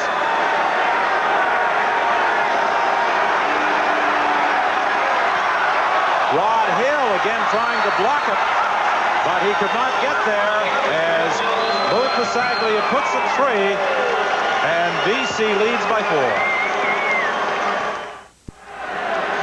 And coming into this Grey Cup game, Winnipeg felt that to counteract the many offensive weapons Dunnigan has to work with, they had to put pressure on him early in the ball game. They have been going after him. And keep after him. You know, Dunnigan's the type of guy that could beat you just on any one play, so you can't let up on a guy like Dunnigan. Winnipeg deciding to scrimmage from the 35-yard line rather than have BC kick off. The screen pass to Tony Johns. Johns continues fighting out to the 41. That will be a gain of 6. Well, they came back with that play that they ran in the first quarter. It's that little bootleg fake and then the screen to Tony Johns off of it. This time he almost was going to get hit underneath and he escaped it. I don't know. I thought the dances took place after the game. James Murphy was having quite a time trying to break away from his coverage. 2nd and 4. Winnipeg movement at the line of scrimmage. Penalty flag. Salisbury takes a hit as he had his arm cocked and was preparing to throw, but the whistle had gone.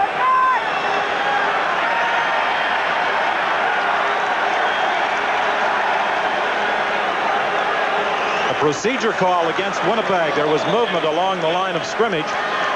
Everybody was moving. The offense and the defense. You saw the defense offside. So it must have been the offensive line is what they call. Somebody moved. Mike Riley is waiting for the official announcement. Procedure. Winnipeg number 64. Line. 3rd down. The call goes against Bob Molly, so with BC having the option, they decline the penalty. And Winnipeg is forced to kick. Molly missed most of the season because of a knee injury. He came back late in the year. Many didn't think that he would be able to play at all this season. That was a big plus for the Bombers, too, especially when Walby went down and allowed him to move Rhoda Huskers out to where he's more familiar at tackle. Carinci and Wiseman are back for this 3rd down kick by Cameron, not showing a great deal of respect. They stand at their own 40-yard line. Kicks it over their heads, surprisingly, and it takes the Winnipeg bounce. Wiseman has to go back to the 12-yard line, and then he's down at the 10. Ken Haley was the first man downfield. Leon Hatziano also in the play. That was a 51-yard kick, a loss of 4 on the attempted return. Well, you know, we've talked about Bob Cameron all year, and the thing that the BC Lions should know is this. If he hits the ball coming up through with his foot and hits it right into a perfect spiral, it'll go against the wind. And you got to remember this. It's easier to come up on a ball than go back. Those some baseball days. 11:56 is the time remaining in this 3rd quarter. On the crutches, that's Chris Walby, the Winnipeg Blue Bombers' big offensive tackle, who was hurt late in the season. Cherry, the ball carrier, driving out to the 18-yard line, stopped by Delbert Fowler, the linebacker. An excellent block by Larry Clarkson, the right tackle for the BC Lions. Came around the guard and trapped to the inside. An outside-in trap, and Cherry hit right up in behind him. 2nd and 3, BC. The pitch to Cherry, looking for some blocking help, and then trying to go to the outside of it for a 1st down. Again, that very limited area on the sidelines causes some problems as Cherry ran into those portable stands that have been erected to bring seating capacity at Lansdowne Park up to 50,000 for this Grey Cup game. He's going to be a little bit over a yard away. I believe right now, punt the football. You have the wind at your back. He is a little more than a yard. Here it is. We talk about the toss. This is one of their favorite plays. Parker tries to make a block on the outside force man. In this case, it was Darrell Sampson. Now, Sampson doesn't make the tackle, but he forced Cherry to give ground. And when he gave ground, that caused him to come up a little over a yard. And the BC Lions are going for it. This could be a very big play right here. Dunnigan keeps. He's not going to make it.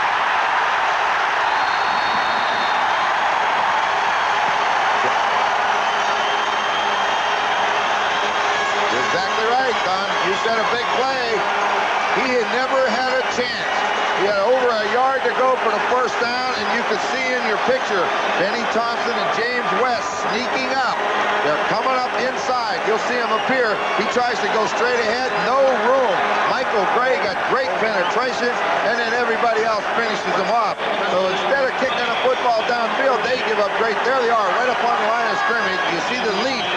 Takes it away, and now he has no chance. Excellent defense by the Bombers. So the Bombers force it, and they take over at the 20-yard line, 1st and 10. BC in front by 4. Salisbury swinging it out to Tim Jesse. Excellent move by Jesse. He'll get the first down. A little deke, a little fake to the inside, and then turn on the afterburners, and he went outside of Parker. Excellent play. Left him standing still. Well, I prematurely said he had the first down. He's about 2.5 yards short. Watch him just throw it out to Jesse. Try to get him some blocking in front. Now watch this move right here. Little hesitation, and then just run away from him and leave him laying there. Good job. 2nd down, Winnipeg. Salisbury's pass is knocked down at the line of scrimmage. That's about the 3rd time this afternoon that the BC Lions have knocked down an attempted pass by Salisbury. I believe it was Walter Ballard who got a hand on the throw. Well, you know, if the defensive lineman can recognize it, that's the key to that. It's a quick pass. He's only taking 3 steps. If the defensive lineman can read the drop, they will stop their rush and get the hands up. When he takes 3 steps, you're never going to sack him, but you can knock the ball down. Well, that failed 3rd down gamble is not going to prove nearly as costly as it might have been. A 20-yard field goal attempt by Trevor Kennard. It's good. So with 9:40 remaining in the 3rd quarter, again, it's a 1-point ball game.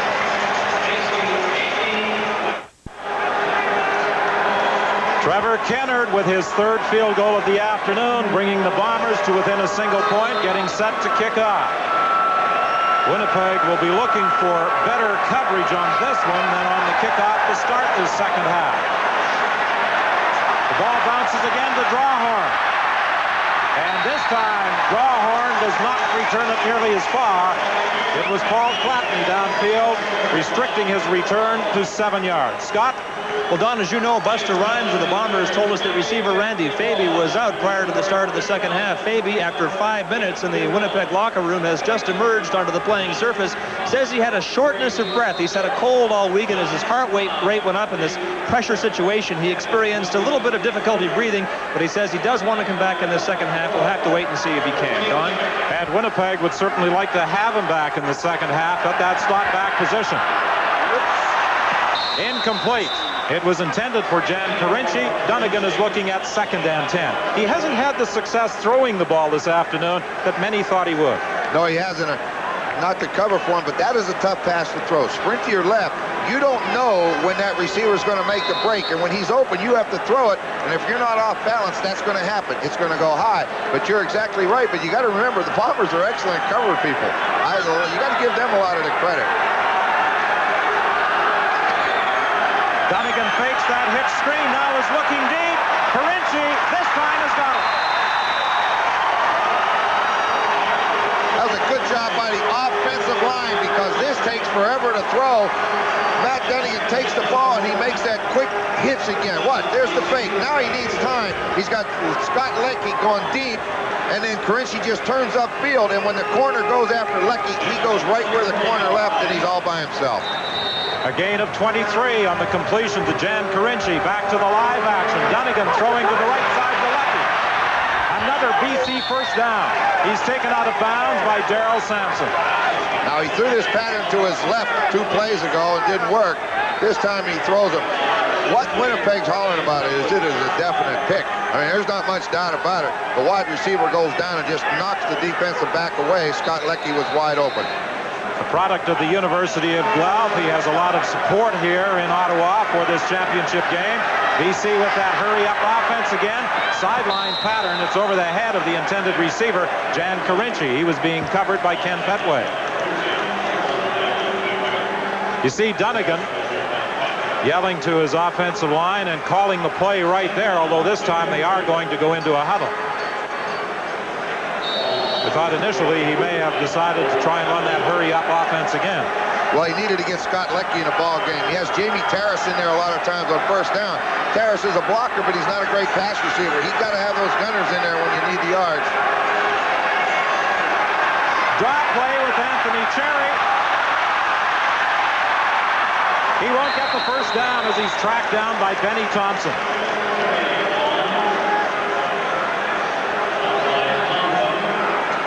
He is going to be about 3 yards short of a first down. Just a draw. They want to go up the middle. Nowhere to go. This is all him now. They know he's supposed to run inside. This is just Cherry running to daylight. He needs to get a little bit further, and he comes up quite a bit short. They got to go after the field goal here. They got to get points this quarter. 7:38 is the time remaining. Cherry had a tremendous playoff game in the Western semifinal against Saskatchewan, running for 184 yards. The kick is blocked. And the Blue Bombers pile on top of the football, but who has got it? They'll call no yards, I'll bet you.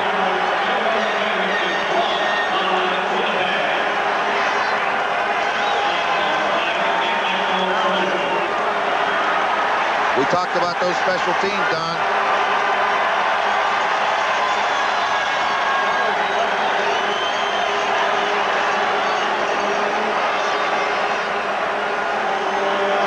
Ball across the line of scrimmage. Yards were not given. No yards. BC. First down. Even though the ball's kicked, Don, if it crosses the line of scrimmage, you must give yardage. Let's take a look at it. Coming right up the middle. There they come. Up goes that big hand. I think it was Fears, 79. I'm not real sure, but this is that special teams play that we talk about so much. Fears, number 79, up the middle. There's the big right hand up, and he tips it over the line. You must give yards, and they didn't. He was partially blocked, but still managed to get his hand in front of that attempted field goal by Pasaglia. And with the no-yards penalty, Winnipeg is 1st and 10. The ball at the Winnipeg 48. And Winnipeg is going to be called again for taking too long and putting that ball in play. Well, you could see Sean Salisbury when he looked out to his left and was hollering, and he looked to his right. Count violation. Winnipeg number 12. Still first down. Look up at the clock, and it was at 2 seconds. He had no chance to get that play off. Almost always when a field goal attempt is blocked and the ball does cross the line of scrimmage, you're going to get that no yards call because there are just too many players on the kicking team around that football. Well, nobody would know, they think the ball's going downfield. Salisbury rolling to his right, looking down the field, and he's got Ken Winey very close to a first down at the 51 of BC. You know, if you could throw every pass or every pass play the way that one was timed, you'd have a lot of success throwing a football. When Salisbury got outside with the ball, when he cocked the arm to throw and the ball was delivered, Winey turned around and the ball's there right on the button. You can't stop it. Watch, just as he turns around, you're going to get natural separation from the defensive back, and he caught the ball. Well, as Scott Oakes said, Randy Faby wanted to get back into the ball game, and he is lined up now at that slot back position. Winnipeg coaching staff hoping that he will be able to continue movement at the line of scrimmage again as Tim Jesse took the handoff, and this time it appeared as though Kevin Konar may have moved a little quickly. He also took the feet out from under Jesse. The offside call against BC. It will be 1st and 5. 6:17 remaining in the third quarter. And there was 1 second on the 20-second clock when that ball was snapped. Still first down. Salisbury on a number of occasions has flirted with that 20-second clock. He's been called twice in the ball game.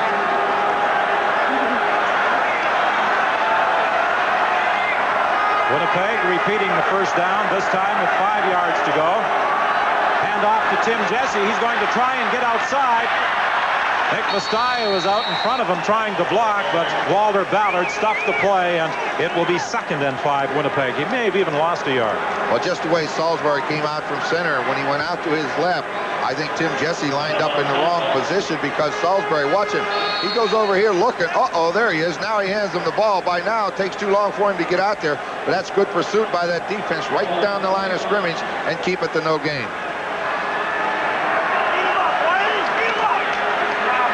On second down, incomplete. I'm not sure whether that was intended for Winey or whether it was the other slot back who was crossing in front of him, Randy Faby. I really thought he was looking at Fabian, and all of a sudden it was behind him, but it was behind both of them, so it was very hard to tell where it was going. 5:28 is the time left to play in the third quarter. The BC Lions leading Winnipeg 18-17. They're showing them a little more respect this time. They got those receivers back to the 10-yard line. That's where they should be. Bob Cameron initially came out of Acadia University as a quarterback and has developed into perhaps the premier punter in the CFL, at least in the West. The ball is fumbled, and Jan Carinci is able to get it back at the 5-yard line. So the BC Lions are backed up close to their own goal line with 5:05 left in the third quarter. Don't let the ball hit the chest. Where does it hit? On the shoulder pads and bounces. That's why you use your hands. He's very fortunate to get this ball back. Because when you fumble, there's going to be more of the opposition people around there that bounce back in his hands. BC Lions scrimmage 1st and 10 from their own 6-yard line. The Lions in this third quarter with the wind at their backs were hoping to put points on the board.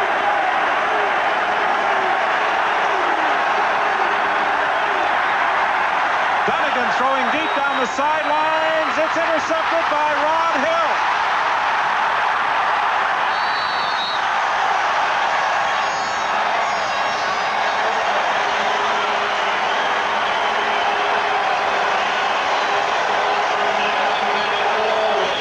You know, we talked about Rod Hill's covering ability with Cal Murphy and Mike Riley earlier in the season.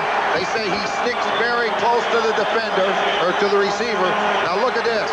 He knows where he is. He's running stride for stride, and when that ball goes up, he went up and got it first. Got him on that hip pocket, and he made a great play. So again, good field position. So Ron Hill gives the Bombers the ball at the 26-yard line. Salisbury trying to take advantage, looking to the end zone. Oh! In and out of the arms of Buster Rhymes. Can't really blame Rhymes. That was good coverage. Excellent coverage downfield. I believe it's Marcus Thomas again with that big right hand got up in front of him. And, you know, I know Rhymes feels he should catch it, but watch this. He got it. He tipped the ball. The ball hit his leg and then bobbled for him, but really Thomas knocked it down. Marcus Thomas, a late season addition to the BC Lions. In the lineup in place of the injured Larry Crawford, coming up with a big play there, knocking it away from Buster Rhymes. 2nd and 10 Winnipeg. The ball is at the BC 26. There appears to be some confusion on the part of the Bombers. Salisbury got it away just in time. End zone incomplete. James Murphy, the intended target that time. They're really trying to confuse Salisbury. They have those linebackers and Rick Ryan moving up and back all the time. It ended up to be man-to-man coverage. When you see the backs step up close to the line, they're anticipating a safety blitz, and then they didn't come. Again, Murphy's got more speed than Gooch. Very fortunate that this wasn't a touchdown. It's just faded too far out. Quarterback throws the ball to fade over the defender's head to the sideline, but I think it just went out of bounds. Trevor Kennard, his 4th field goal attempt. It's wide, but it will go for a single point, and this game is tied at 18 with 3:45 remaining in the third quarter. But the big thing, Don, the BC Lions got the wind advantage. They haven't been at the other end of the field except for that long field goal try that was blocked. So, I mean, the Bombers have everything going their way right now. Well, we haven't had the points of the 1987 Grey Cup game, won by Edmonton, 38-36, but this one has been every bit as exciting, every bit as entertaining. Both defenses are controlling the ball game right now, and nobody's offensive line has really enabled the other team to mount a sustained march in this third quarter, and that's been the key. But a big thing is the Lions need it in the third quarter. The pitch to Cherry. He cuts back and is stopped at the 42-yard line, a gain of 7. It will be 2nd and 3 BC. It's a good thing Aaron Brown got him, because when he cut back, there was room to run.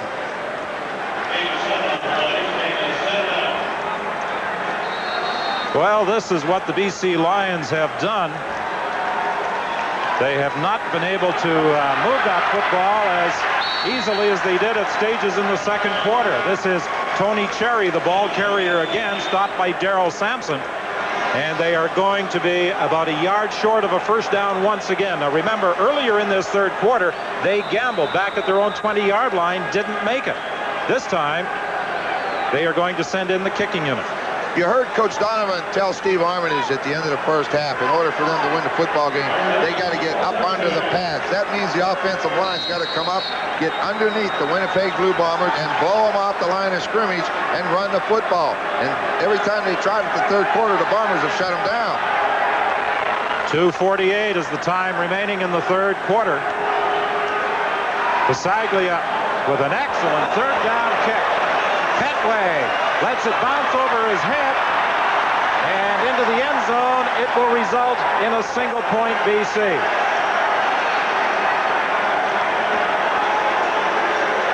It rolls out of bounds in the end zone, and the BC Lions move in front by a single point. Right now, let's bring in Scott O.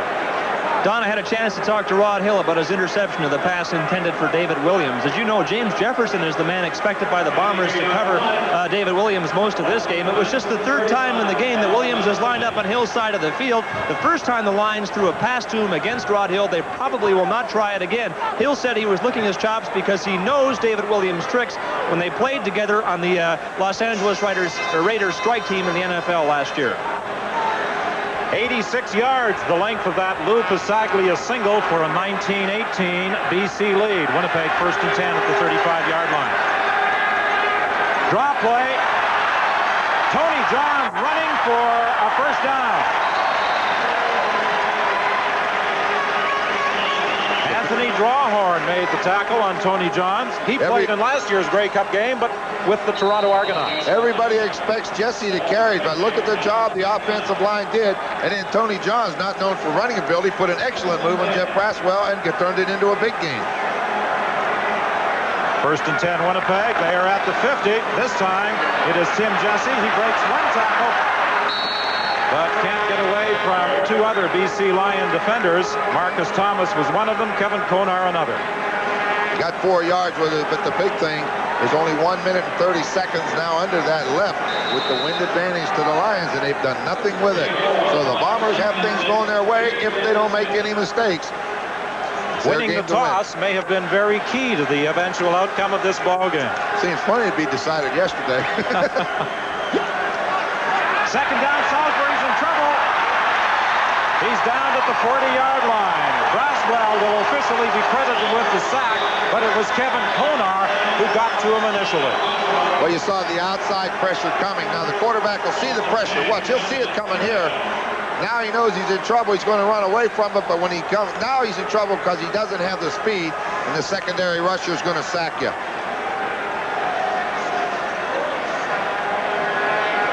.106 is the time remaining in the third quarter. Bob Cameron stands back at his own 28-yard line. Just one man back this time, and that's Anthony Drawhorn. I think they're going to go after this. That 20-second clock ticking away, and the ball is snapped just in time. Drawhorn takes the ball at the 35, fumbles the football, and who's got it? Winnipeg!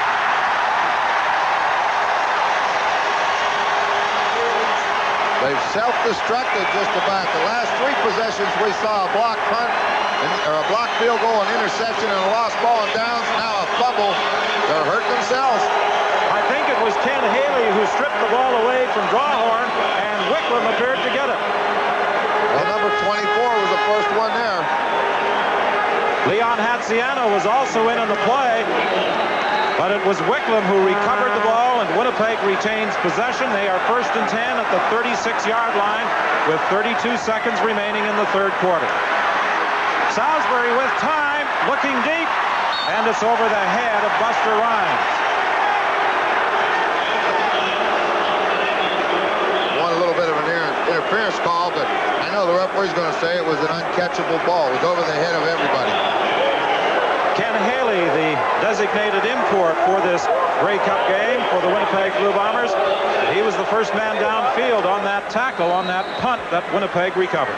You see, that's the dash play. You see Nick Pastaya is the guy outside blocking. Boy, he held the ball an awful long time.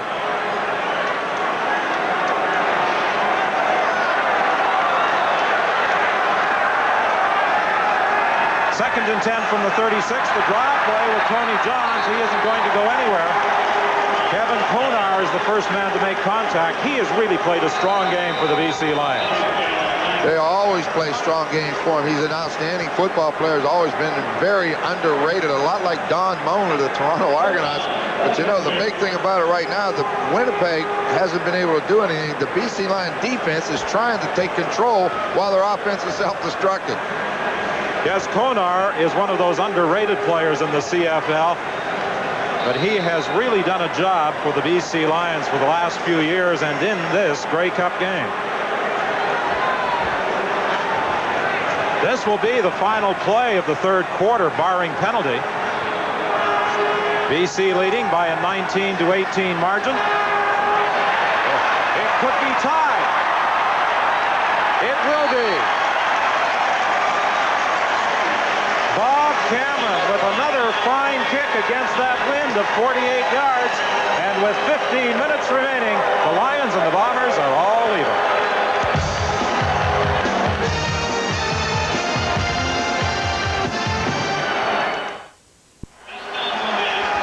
Well, for 31 years, a familiar figure in the CBC booth in CFL stadiums across the country has been our old pal Derek Donaldson, who is retiring at the conclusion of this football season, not officially saying goodbye to the corporation until sometime in July. But Derek, we thank you very much for your assistance over the years. To start the fourth quarter, the Lions are 1st and 10 from the 35-yard line. The game is tied at 19.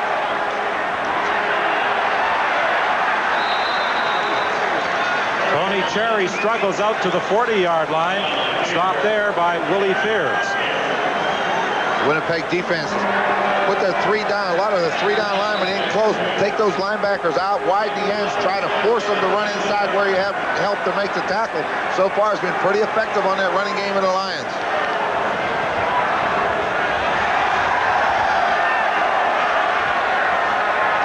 On second down, Donegan complete to Scott Leckie.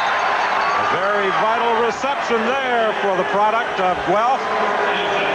And it will be 1st and 10, BC from the 51-yard line. Leckie just goes down, breaks across the middle. Donegan finds him. And as you say, a very key reception. They need some first downs because you don't want to punt against the wind if you can help it. Donegan has gone to Leckie 3 times this afternoon. There's an injured BC player.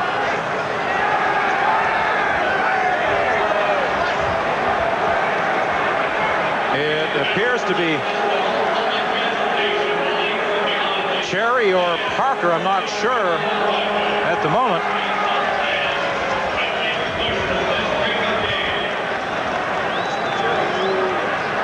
It is Parker.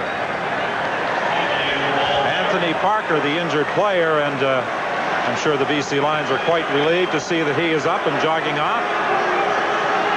Well, there are football fans at Lansdowne Park from all across the country for this 1988 Grey Cup game. Capacity of Lansdowne Park was expanded to over 50,000. Tickets were tough to come by. Well, I'll say. Cherry doing an excellent job of bobbing and weaving, trying to work his way through there, and there's a penalty flag on the play. Yeah, they're going to call number 37, I believe. Benny Thompson come up and hit him when he was on the ground, and that's what the call is going to be. Unnecessary roughness. Winnipeg number 37. First down.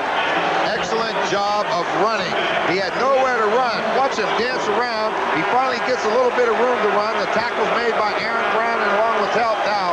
When he's on the ground, he come in with that elbow, and the referee catches it. It's 15 yards.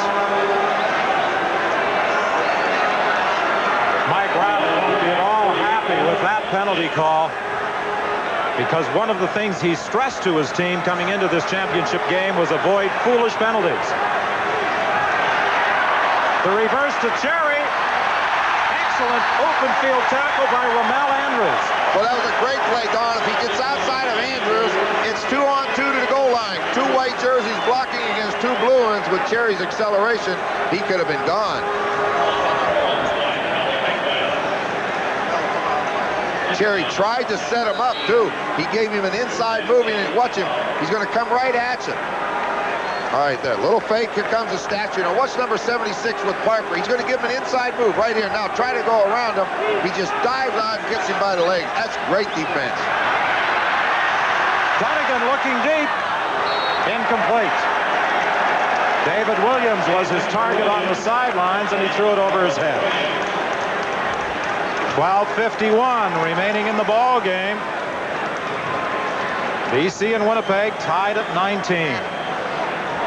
I'll see how much pressure the Bombers can get on Lou Pasaglia now. You know, I don't think they're going to be concerned with him kicking it for a single point. That's a heck of a long kick from midfield where he's going to hit it somewhere around there. I think they may just try to put as much pressure on him and hope for a bad one. Try to rattle him a little bit. Look at that average, 59.4 yards per kick.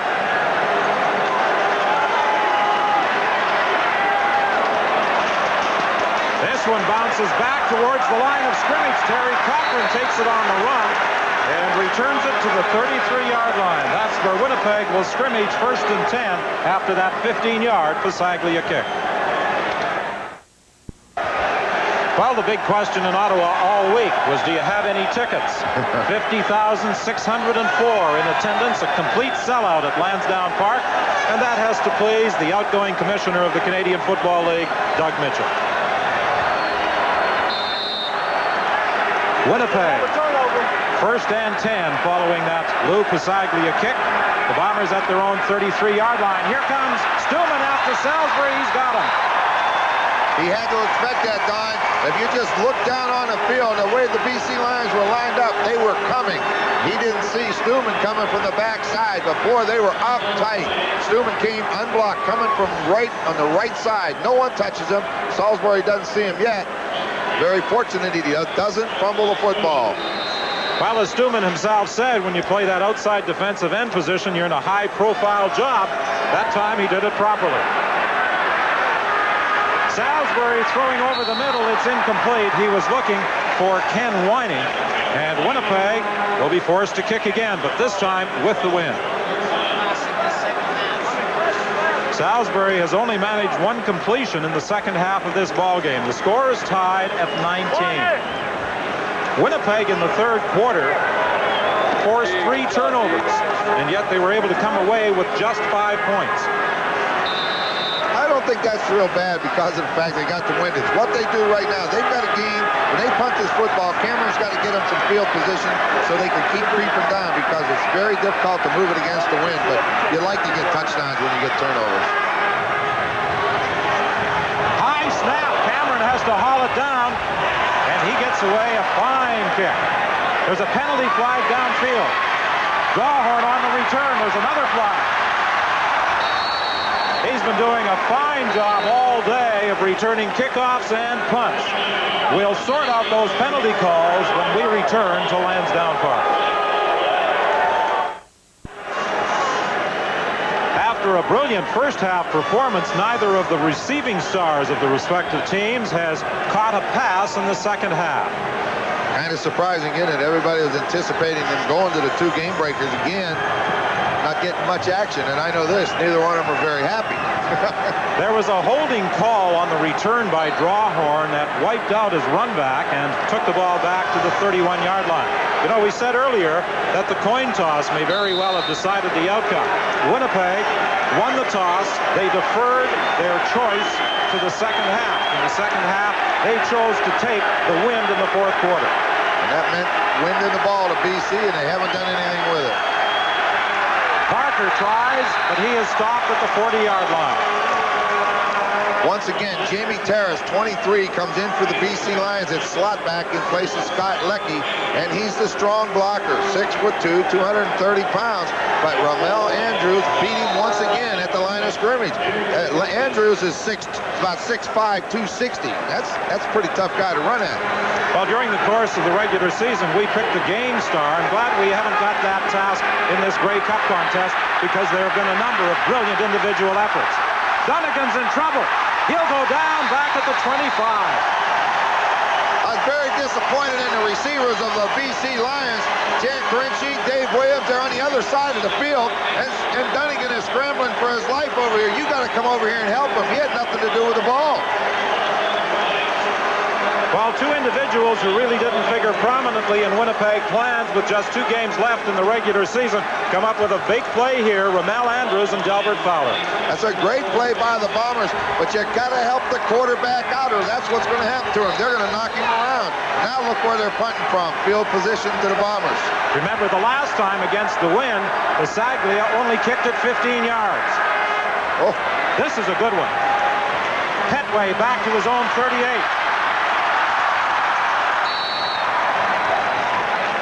Peter Vandenbos was the man who tracked him down, and there's a penalty flag on the play.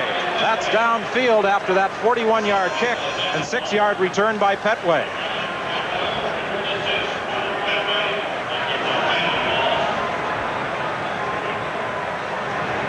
Referee Jake Ireland conferring with other members of the officiating staff, and this is the reason for the flag. Major foul, unnecessary roughness, Winnipeg number 35. Major foul, unnecessary roughness, BC number 23. First down. Offsetting penalties. Wicklum and Terrace involved. I saw Terrace make it. He threw it. He threw an elbow at him right around the 50-yard line there and then just jogged off the field. Wicklum must have hit him first because they caught them both. Salisbury has completed just 1 pass in this second half. For Winnipeg to move the football, he must begin throwing strikes. Although if Tim Jesse continues to run like this, they'll move the ball. Well, they wanted to get that running game going. They went to that right side. Bob Molly and Steve Rhoda Huskers opened the hole. Tony Johns knocked out the man he's supposed to, and Jesse will run with it. A gain of 9. It's 2nd and 1. Look at the hole he has to run in. Good job. Salisbury is caught by Konar. Dropped for a loss back at the 40-yard line on 2nd and 1. And most importantly for the BC Lions, that takes Winnipeg, it would seem, out of range to kick possibly a single point. That's a great play, and you're exactly right. On 2nd and 1, Salisbury decided to gamble, go for the bundle. He was going deep all the way, but Konar came free from the outside, and as you say, he should not be able to kick a single from this point. I hope. That's a heck of a kick. Konar was able to break through as they tried to pick up Ryan on the safety blitz, and he was the one who got to the Winnipeg quarterback. He has played a standout ball game defensively for BC. Pressure, and Cameron just got it away. Fumble, and Grawhorn simply covers up back at the 14-yard line. So the BC Lions will be in a big hole when we return after that 55-yard kick. From our camera positioned on the other side of the field, you see how close the BC Lions' Wes Cooper came to blocking this Bob Cameron kick. The big thing that saved it is that they were coming from the side away from where Cameron punts the football. He punts with that right foot. The pressure came from the left side. But the big thing is they've got the Lions pinned in now. 8 minutes left. They got them pinned in. They need to get them 2 and out. Get them out of there so they get the ball back. The Lions need a first down, and a couple of them. Lions at their own 14-yard line. Dunnigan is being chased out of there at the screen. And Cherry falls as he reached back for that pass and gets to the line of scrimmage. And Aaron Brown and Mike Gray make sure he stays down. They finally had the screen set. Finally. Watch it. Now he's got room to run, and as he turns, he trips and falls, and he comes out of it with a gain of about a half a yard. So this second down situation, 2nd and long, the one area you don't want to be in. 2nd and long. That lets him tee off on the quarterback.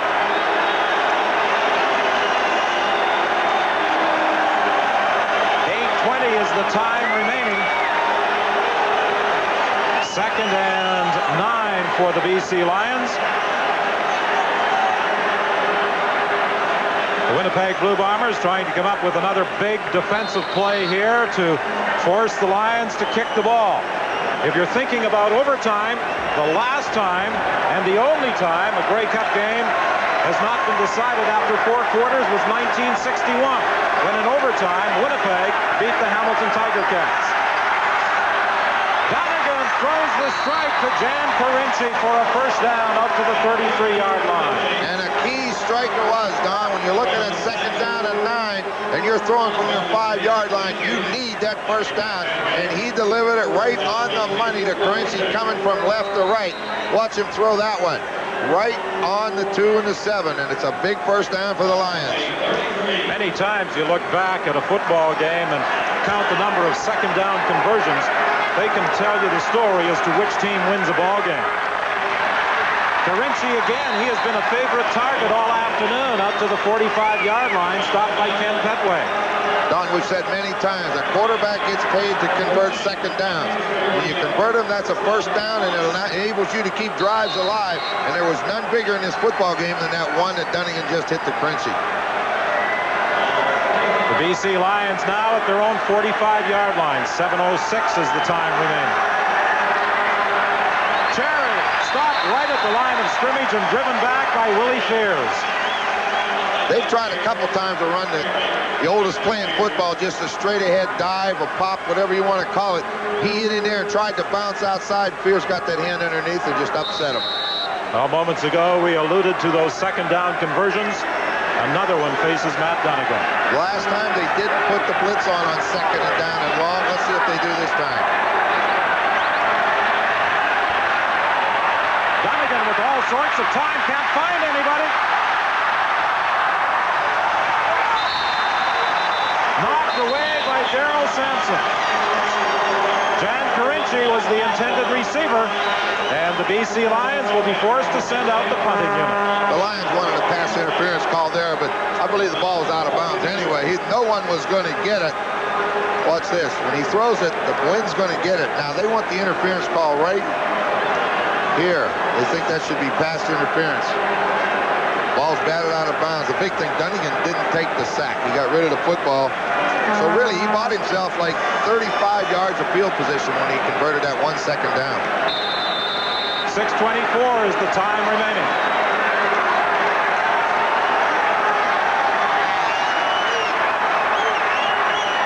Good kick into the wind by Pisaglia. Petway takes it on the run at the 32-yard line, fumbles the ball, but got it back at the 35. Well, an old friend of ours went into the hospital this weekend, and I think Pat Marsden will be watching our telecast this afternoon. And Pat, we hope you're up and around real soon. Yeah, he's been around the CFL a long time, and I know he's watching a football game because he wouldn't miss it. He loves the CFL, and I'm glad that everything went well for him, and hope everything goes well in the future. 6:05 is the time remaining. Winnipeg first and 10 from the 35-yard line. Tim Jesse, the ball carrier. A gain of 4 before he is wrestled down. Anthony Drawhorn and Mac Moorer were there.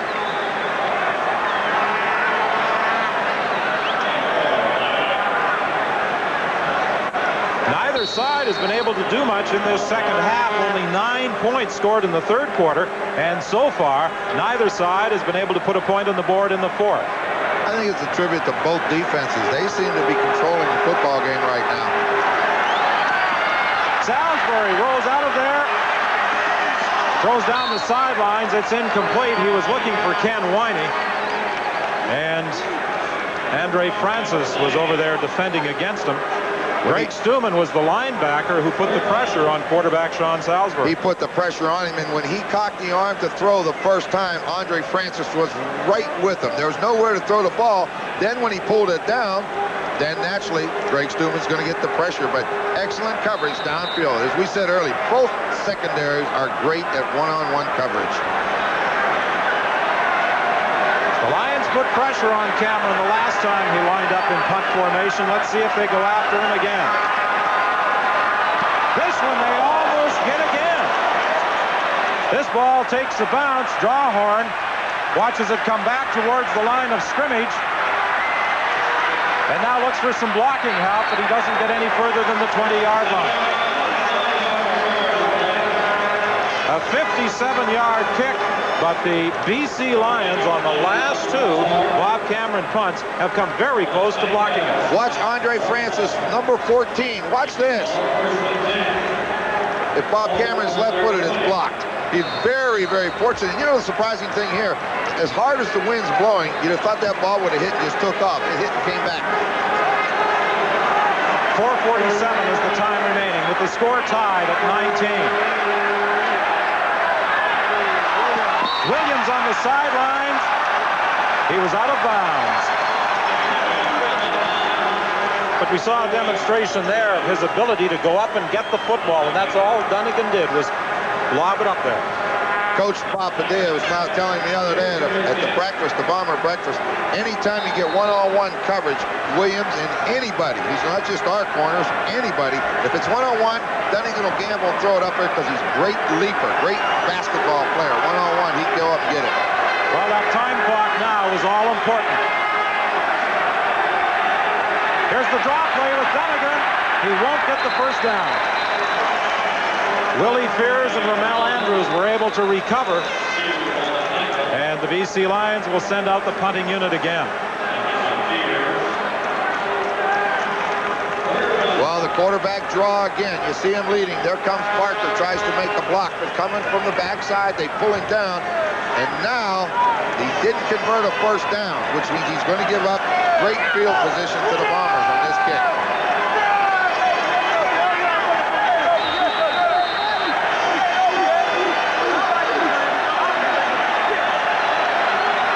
Just one man deep for Winnipeg on this Lou Pasaglia kick.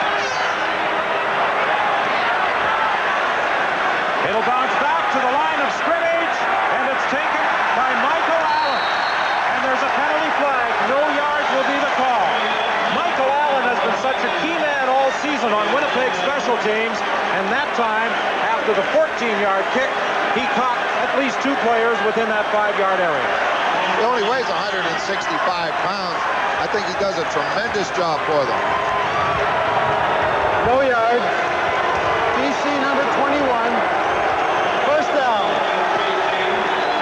So with only 3:56 remaining, Winnipeg has a great field position. You see the ball bounce back, and Allen, as you say, makes a heads-up play and grabs the football with 3 white jerseys inside that 5-yard area. First and 10, Winnipeg at the 27. 3 receivers wide to the left. Draw play with Tony Johns. And he's stopped at the 25-yard line by Jeff Braswell. Well, you really have pressure on you from an offensive standpoint when you're going against the wind in a tied or close ball game. You must convert second downs. The Bomber defense has finally got them the field position that they needed. Now it's up to the offense to put points on the board. Second and 7, Winnipeg. The Bombers stay on the ground with Tony Johns. They wanted to make sure they retained possession of that football so that they could send out the field goal unit and allow Trevor Kennard to kick perhaps the winning field goal. He'll get that opportunity when we return. Well, 3:05 is the time remaining, and the majority of fans at Lansdowne Park would appear to be pulling for the Winnipeg Blue Bombers, and with that strong wind at his back, Trevor Kennard will be attempting his 5th field goal of the afternoon. He's been good on 3 of them. I know what that defense is saying. If we ever block the field goal anytime ever, now is the time with 3 minutes left. Well, Winnipeg was able to block a Lou Pasaglia field goal in the 3rd quarter. Kennard is able to put his foot on this one, and Winnipeg takes the lead. Well, he's extremely accurate from in that range anyway, and you're either going to block it or he's going to make it.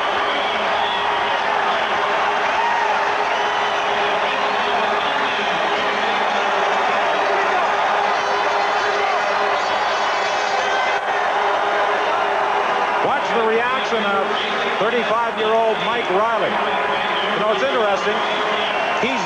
one of the players on his team, guard Nick Vasani. That is kind of funny, isn't it? I'll tell you what, Nick, the way I understand the article I read the other day, says he's the best coach he's ever played for. He called him a sweetheart. Yeah, that's right. They all like the way he handles the team, and they play well for him, and that's about all you care about. If the players will play hard, you do a good job. Mike Riley attempting to do something in his second year as CFL head coach that his father, Bud Riley, was unable to do, and that's win a Grey Cup. Well, it's a great opportunity when you look with 2:55. He's in a pretty good position, but now for Pasaglia to get the field goal to tie it, he's going to have to kick from about the 27-yard line. I don't think he's going to have to go much further than that. If they don't get it up there, he'll never get the chance. Well, I'm a little surprised that the Lions decided to have Winnipeg kick off.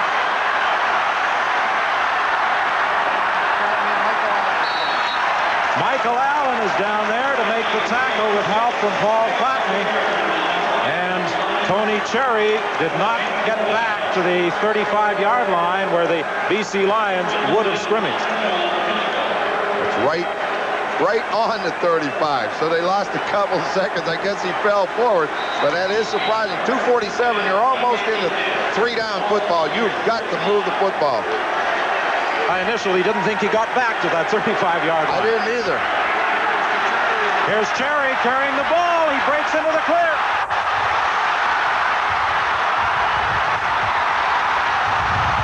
What a run by Tony Cherry.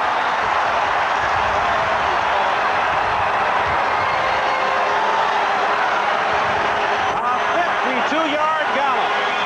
While we talked about him being the game breaker that on first down he will be, Jamie Buis should be the guard that comes around that corner on a counter, and that was all individual effort once he clears the line of scrimmage. They got him into the secondary. You see Clarkson try to make a block, but watch the effort just by Tony Cherry. He just keeps fighting off tacklers. I think he just ran out of gas right here, and that enabled him to tackle, but what a game. It's Cherry again. This time, the Bombers restrict his gain to about 4 yards. You would have almost thought that after a 52-yard run, they would have given it to somebody else, but maybe they figured when he's hot, let him go. I don't think he's sure who he should be cheering for.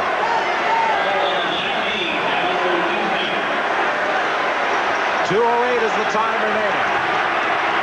2nd and 6 BC.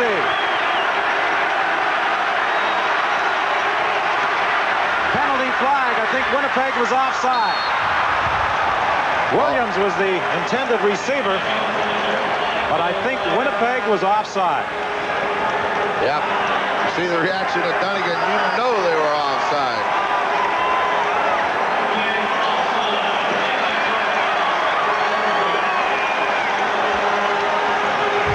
So the BC Lions will be looking now at 2nd and 1 with 1:55 remaining. That could prove to be an extremely costly penalty to the Winnipeg Blue Bombers. Very much so now. Matt Dunnigan's got to run the football here. Let's don't mess around if you're in his position. Run it. If you don't make it, kick the field goal. You may not ever get this close again. The pitch to Cherry trying to get outside. He struggles and gets the first down. That was all Cherry again, Don. It looked like he was going to be stopped behind the line. He looked like two guys. James West had a shot at him, and the first thing you know, as you say, he squirms and fights for a first down. Well, James West came flying through there trying to stop Tony Cherry, but he used his exceptional athletic ability to get away from him. Stepped away. Took on the hits and bounced through two of them to pick up the first down. Pasaglia may play a part for sure now. They're in range. This is Cherry again. He picks up about 3. It will be 2nd and goal from the 7. Boy, Larry Clarkson come through there like a big tank, and James West come up and took the legs out from under Clarkson and makes the tackle, or Cherry's going to score. There goes Clarkson. Watch this. He cuts him down and at the same time forces Cherry to leave his feet, or otherwise he may go into the end zone. Well, Ken Haley has come into the ball game for Ken Petway. What an afternoon for Tony Cherry. 134 rushing yards. Nicholas is the Bomber player who is down. He plays that nose guard position.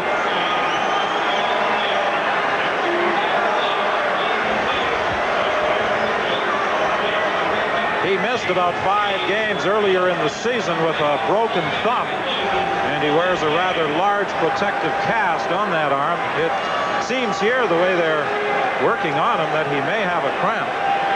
That's what it looks like. I'm trying to see what exactly they're doing, whether they're massaging the calf muscle or looking at the knee. So we'll see when he gets up how he's walking, how he feels. It looks like a cramp the way he's reaching out. Let's see.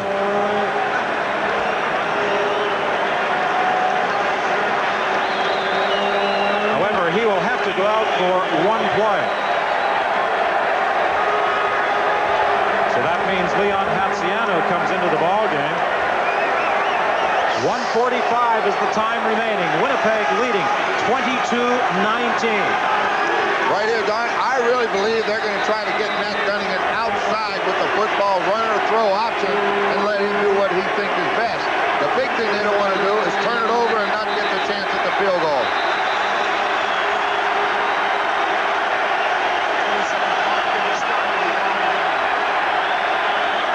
There, the 20-second clock apparently did not start with the initial signal from referee Jake Ireland.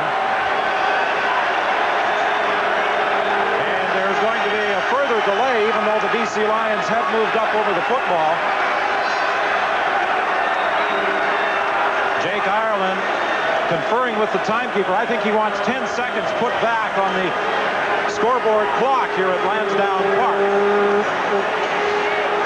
I've been doing some thinking. I'm not giving the ball to anybody but Matt Dunnigan in this situation, whether it's on a sprint out, run, or pass, or that quarterback draw.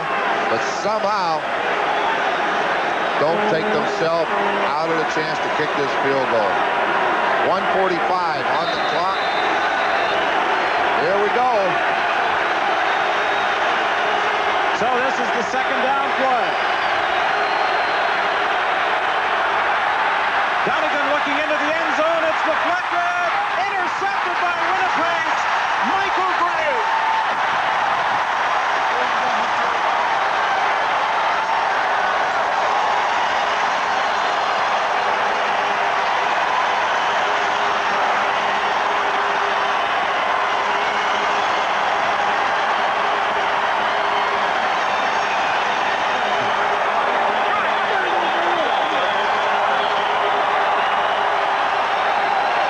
Defense wins football for you. You won't get a bigger play in 1988 than that one. Matt Dunnigan threw it low. It's deflected, bounced in the air, and that man makes the interception. And that should just about do it. We're going to get a look at a straight drop back pass. Looking around. Tries to throw it. What's this? There's the tip. Delbert Fowler. The ball's bounced. There's Michael Gray. Great defense. Well, the BC Lions were going for their win. That play may have cost them a victory or a possible, or at least a tie. And Winnipeg now trying to take as much time as possible off that clock. Well, I made a guess on a rollout runner pass or a quarterback draw, but I didn't expect this. A straight drop back pass. Fowler tips it. Now what happens? It hits just about everybody, and finally, that high, somebody's going to get it. Michael Gray got it. The big thing he did is not go back in the end zone. At the moment, Michael Gray is the Winnipeg hero. The second down play. Tony Johns, the ball carrier, and he wrapped both hands around that football, making sure he hung on. Now, it's a decision for Coach Mike Riley with 1:06 remaining. Well, this is a decision. If you give them 2 points, you must kick off. Still with a minute left, the field goal could beat you. Cameron can kick the ball 60 yards, and you're going to have to cover. This is a big decision. We'll see what they do. I'm sure the thoughts of possibly conceding a safety touch ran through the mind of head coach Mike Riley.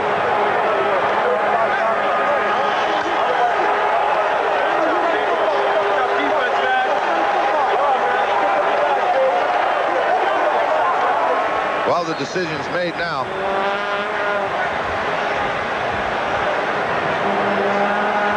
The BC Lions called a timeout. Larry Donovan wanting to make sure his team knew exactly what they were to do on this third down play by Winnipeg. 1:06 remaining. Cameron stands in the end zone. Even if you're going to return it, Don, you better make sure he kicks it in a hurry. Don't allow him to just stand there and let you get your coverage team downfield. He's going to concede the safety touch. No, he didn't get it off. 20-second clock. You're right.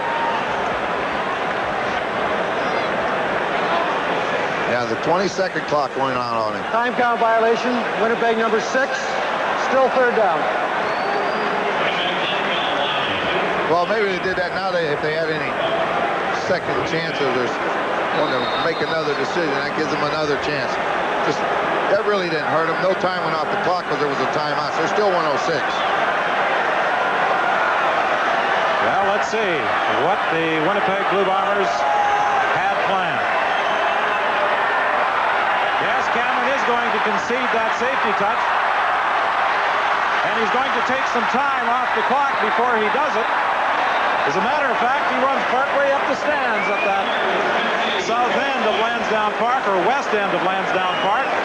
And 58 seconds remain, so it's a 22-21 ball game, and the Winnipeg Blue Bombers will kick off.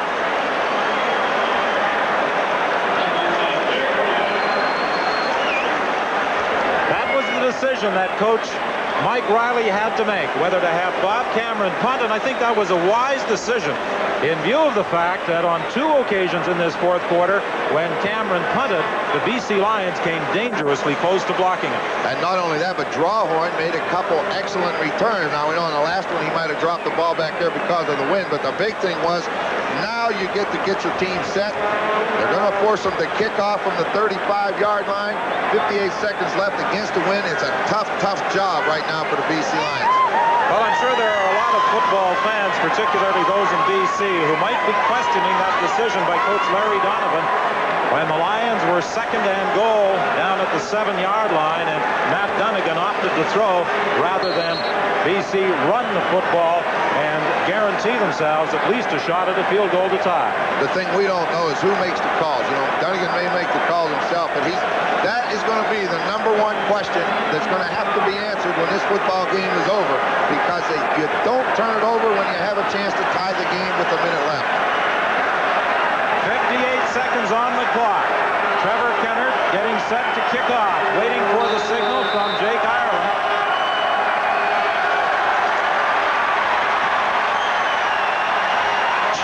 Drawhorn starts out from the 8-yard line. He's getting to the outside. And he ran out of room over on the far side of the field as he was pursued by Jefferson and Hatziano, but he still ran it back 40 yards with 49 seconds remaining. Now there's a penalty flag. Well, it's a bad one, too. Anyway, Drawhorn gets good block. This whole commotion starts up here. Jefferson does what he has to do again, stay outside. Even though it's a big return, it's still Jefferson's responsibility to keep him in. What happened here is Paul Clatney got in a little fight with a guy. I think he took a swing at, and I thought it was Cherry, I'm not sure. But anyway, when the play was over, Cherry come up and took a swing at him. Now we're going to see what happens. Major foul, unnecessary roughness, BC number 24. First down. Anthony Cherry gets called on that penalty with 49 seconds remaining. You know, sometimes you take a punch during the ballgame. Clatney did hit him, but you cannot retaliate with the referee standing there. You're trailing 22-21 with 49 seconds on the clock. You just cannot do it.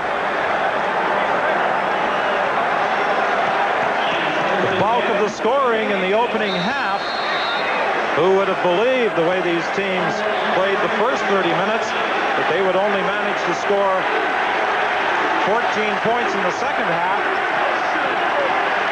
Neither side able to put it in the end zone. Although the BC Lions made a fine effort there with David Williams looking for the reception on the throw by Matt Dunnigan, covered by James Jefferson. 45 seconds remain. Lou Pasaglia would like to get a shot at winning this ball game for the BC Lions, but the tale of this game could be told on the upcoming play. It could be decided right here for Larry Donovan and his BC Lions. 2nd and 10. I think he's got to look, try to get Williams in one-on-one coverage and look for Jan Carinci coming across the middle. Both receivers look to the wide side or short side of the field. Let's see what they do with it. Coming right back with Williams. Incomplete. And it was Jefferson defending against Williams again. And Williams is unhappy. He thought there should have been a flag. Well, you're always going to get that. I don't even know if the ball was catchable or whether he'd landed in bounds with it, but you got to go after it. I still think you look for Carinci up the middle right now. Let's see what it is. Jefferson's in pretty good position. Here comes the ball.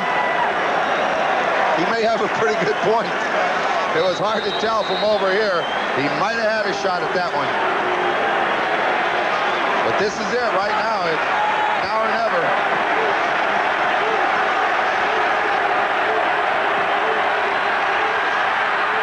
The pass is deflected at the line of scrimmage with 37 seconds remaining. The Winnipeg Blue Bombers should be able to run out the clock.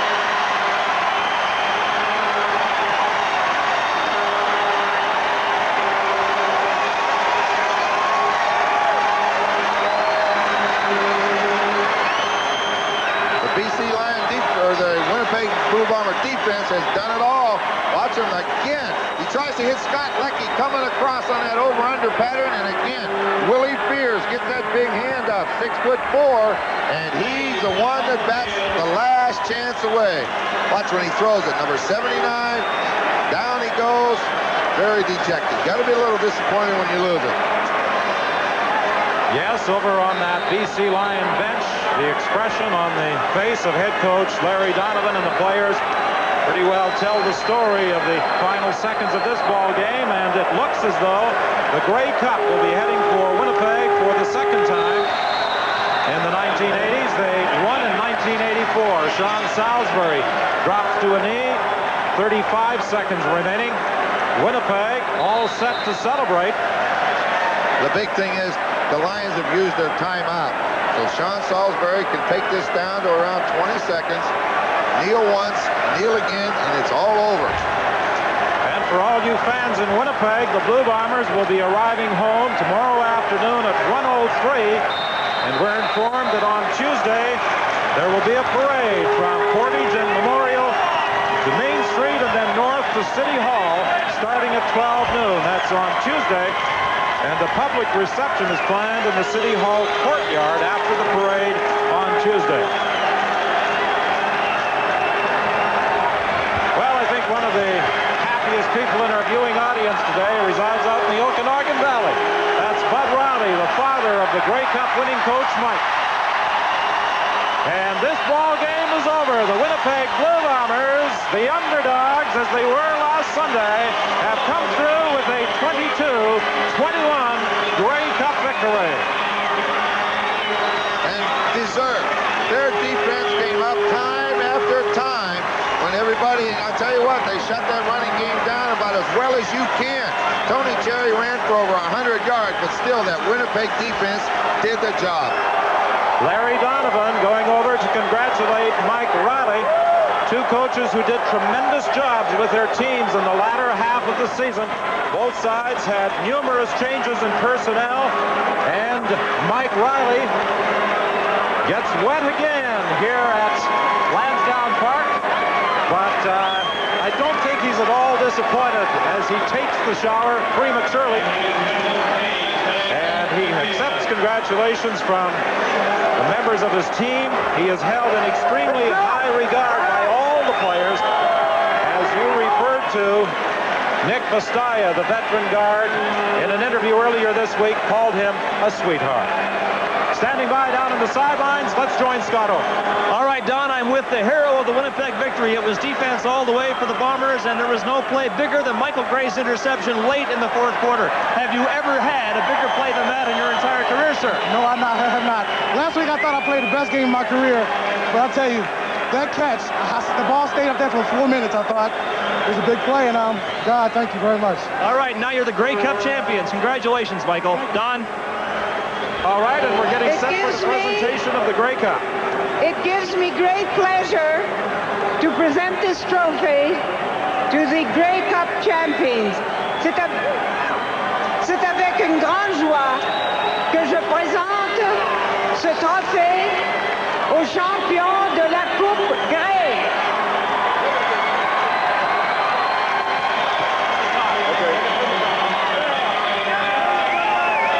Presenting the Grey Cup to James West, Lyle Bauer, and James Murphy.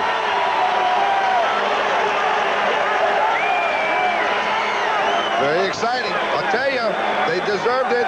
They came in the underdog against the Argonauts. They came in the underdogs against the Lions, but they've deserved both wins. Quickly, let's go back down to field level and bring in Scotto. All right, Don, I've got the winning quarterback, Sean Salisbury. Sean, you've had better days, but it's okay when the offense can't do it, the defense can. That was the message today. I don't care what my stats were. I'll tell you what, I've waited so many years for this. And our defense, offense, special teams, we came through. It doesn't matter. We're taking a Grey Cup back home. I can't believe it. You're very emotional. It's unbelievable. You don't know, when you wait and go through adversity, what it's like to take this back home. It's unbelievable. As I said earlier today, you didn't know what the Grey Cup was 6 months ago. How does it feel now? I'll tell you what, you're right, I didn't know what it was. It's the most unbelievable feeling, like I said in the pregame interview, that I wouldn't change being in this game for anything. And stats throw it all out the window. We're the Grey Cup champions, and we're the best team in CFL. Congratulations, Sean. Thank you very much. Don? Well, the veteran of that offensive line, Nick Bastai, is the man who is carrying the Grey Cup off to the dressing room. All members trying to get their hands on it. In just his second year as head coach of the Winnipeg Blue Bombers, Mike Riley has led his team to the ultimate prize in Canadian professional football, the Grey Cup. That's what it's all about, you know. And records don't mean a whole lot when you come to today. You got to perform on game day, and the Winnipeg Football Club certainly did that. All phases of the game. The offense moved it when they had to. The defense and special teams again. The punting of Bob Cameron, outstanding, and the defense, what else can you say? Bob Cameron heading into the dressing room. He's one of the first Blue Bombers into the dressing room. And the Winnipeg Blue Bombers will begin their Grey Cup celebration. They're going to remain on the field and savor this moment for as long as they can. James Jefferson, Ken Haley, two of the defensive backs, having their picture taken on the field with the Grey Cup. And we'll be going to that Winnipeg dressing room and getting comments from more of the victorious Grey Cup champion Blue Bombers when we return.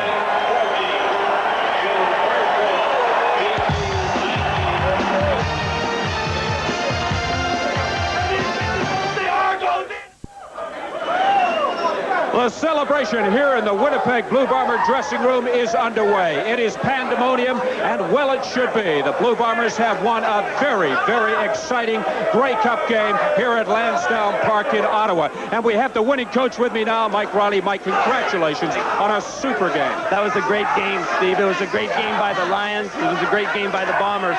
It was a great day.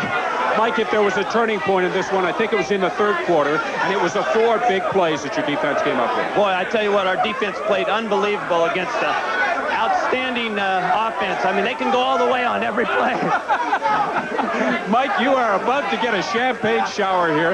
It's richly deserved, believe me. You have done something that your dad, Bud Riley, never could do, and that was win a Grey Cup. I'm very fortunate, and I appreciate that very much, but this was for my dad. And as far as I was concerned, I'm very fortunate to be with the Bombers, with our players, coaches, Cal Murphy and Bill Quinter. They all do an outstanding job. I'm very, very happy to be here. You want to say hi to your dad in the Okanagan? Yeah, my mom and dad, Bud and Mary, I love you very much. This is for you. Was there a particular turning point in this game that stands out in your mind? Well, I'd say Michael Gray's interception was a big play in the game. It was a great play in the secondary. I'm not sure who got the hand on it, but the ball tipped up. Michael went to it. We just kept hustling. Watch out, Steve. I love it. I love it. Yeah. What defense adjustments did you make in the second half that enabled you to come out and play like you did in the third quarter? One thing we tried to do is take away their screen game. We had people snug up on their screens and then try to get a little under coverage for our defensive backs.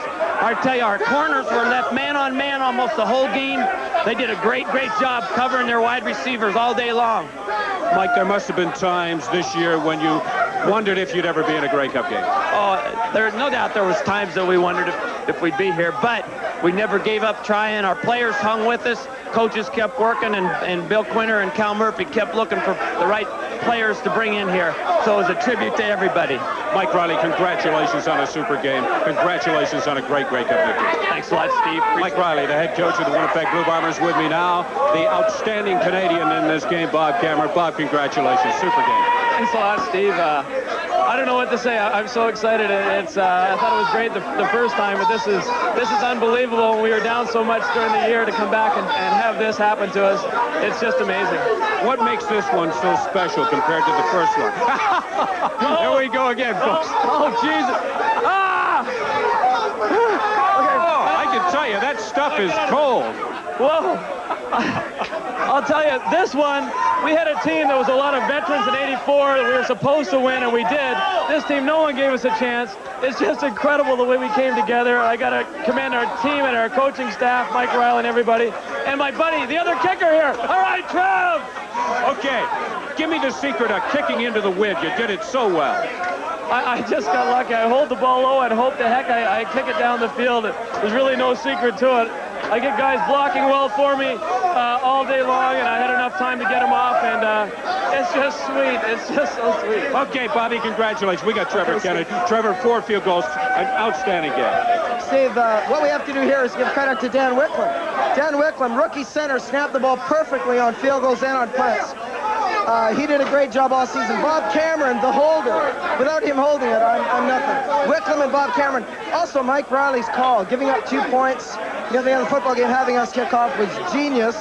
Also, by taking the win in the second and the fourth quarters, Mike Riley did a fantastic job there.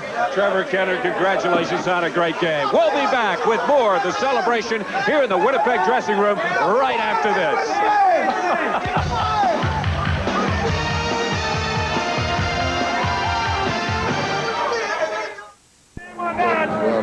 For the majority of players in the Winnipeg Blue Bomber dressing room, this is a new experience. It's old hat for general manager Cal Murphy.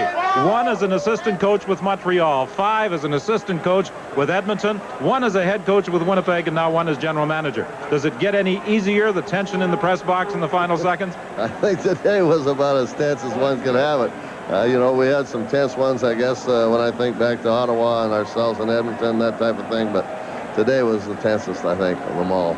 Cal Murphy, you put this team together as general manager. There's another Murphy standing by in the dressing room who had an outstanding ball game and was named the outstanding player of the game. James Murphy is standing by with Steve Armitage. Hey, congratulations. Thank you, Don. I just asked James Murphy where he's going to go on his trip because he was named the outstanding player in the game, and he gets 2 tickets to anywhere the Canadian Airlines flies. He says he's going to Tahiti.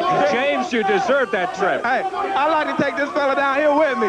We can have a ball down there.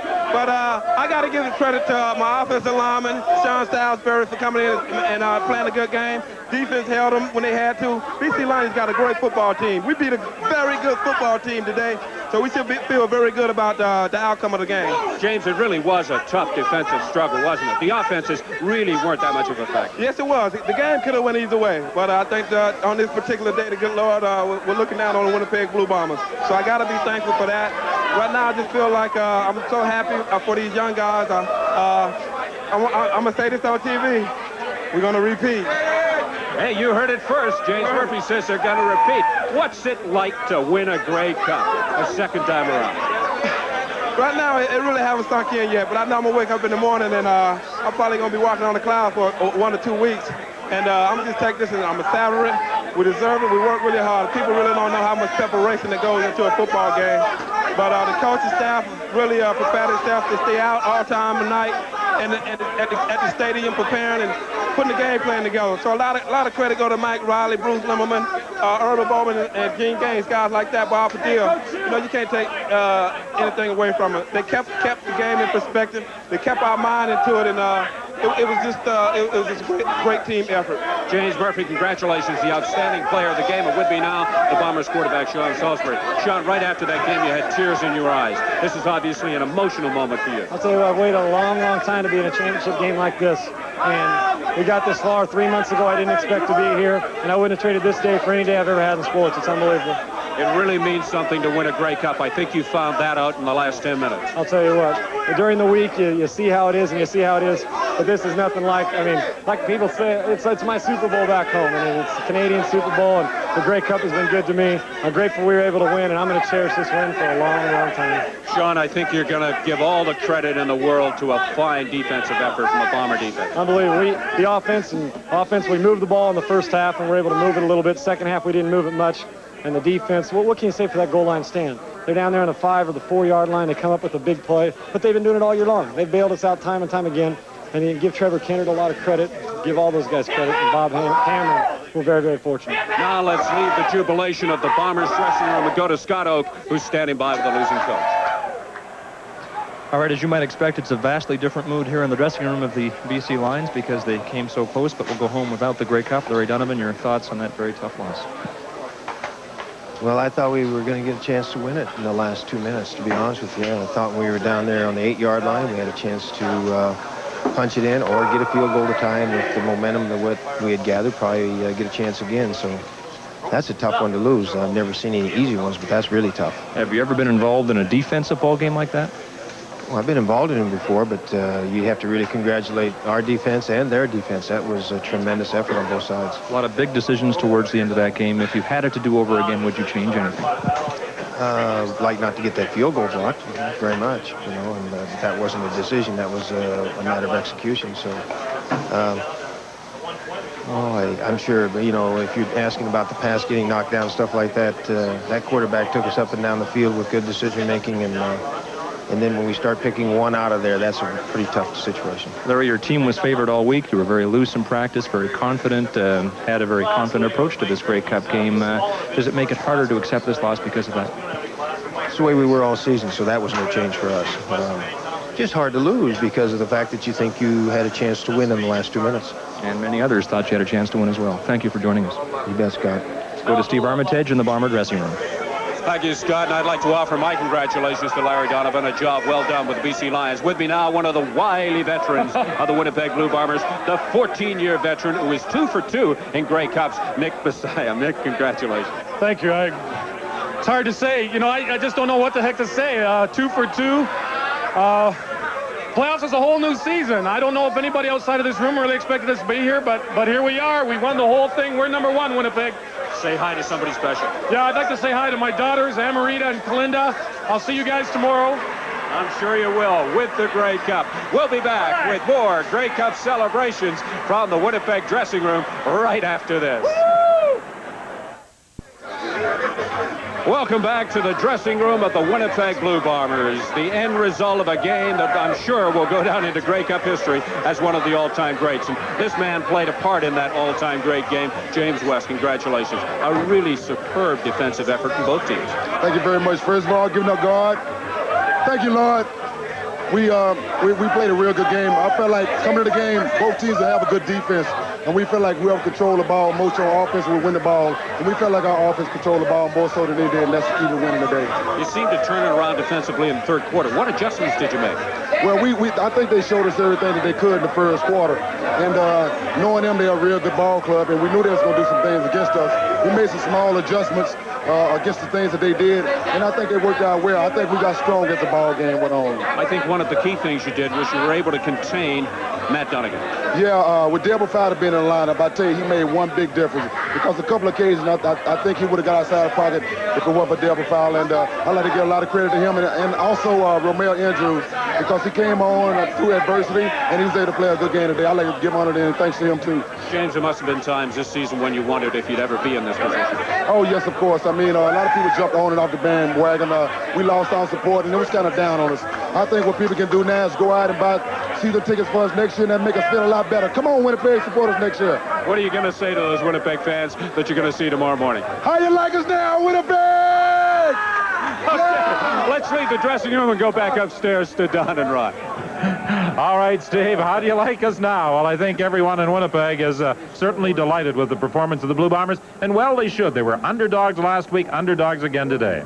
Well, you know, you can come back and usually win one game when you're an underdog. To put them back-to-back on 2 successive weekends, it shows a lot of character in a football club, and I think the Winnipeg team showed a lot of character today, especially from the defensive side when they needed it.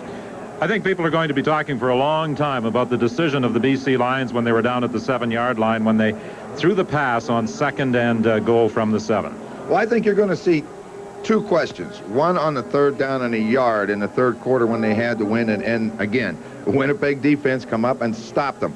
But now when you come down to the last minute of the game and you're in a position to kick the field goal, you know, this is what you wanted. This is the quarterback sneak by Matt Dunnigan. Third down, a little over a yard, and look at the surge of the defense. The defense dictated the outcome of the ball game today, and that's why they are the Grey Cup champions. Then when you come down to this one, you know, we said Dunnigan would probably either roll out and run or pass or quarterback draw. He chose the drop back, and then as things would go, it's going to be deflected by Delbert Fowler, and then that ball goes up in the air, and Michael Gray makes the biggest play of his season, although he's played very well all season long. So, you know, they're going to have to answer the questions, but when you make your decisions, you live with them. Well, the game still wasn't over at that point. So Mike Riley had to make a decision, and he opted to give up the safety touch, give up the 2 points, and then he kicked off, and the defense came through again, holding the BC Lions, preserving that 22-21 win. We'll be back after this.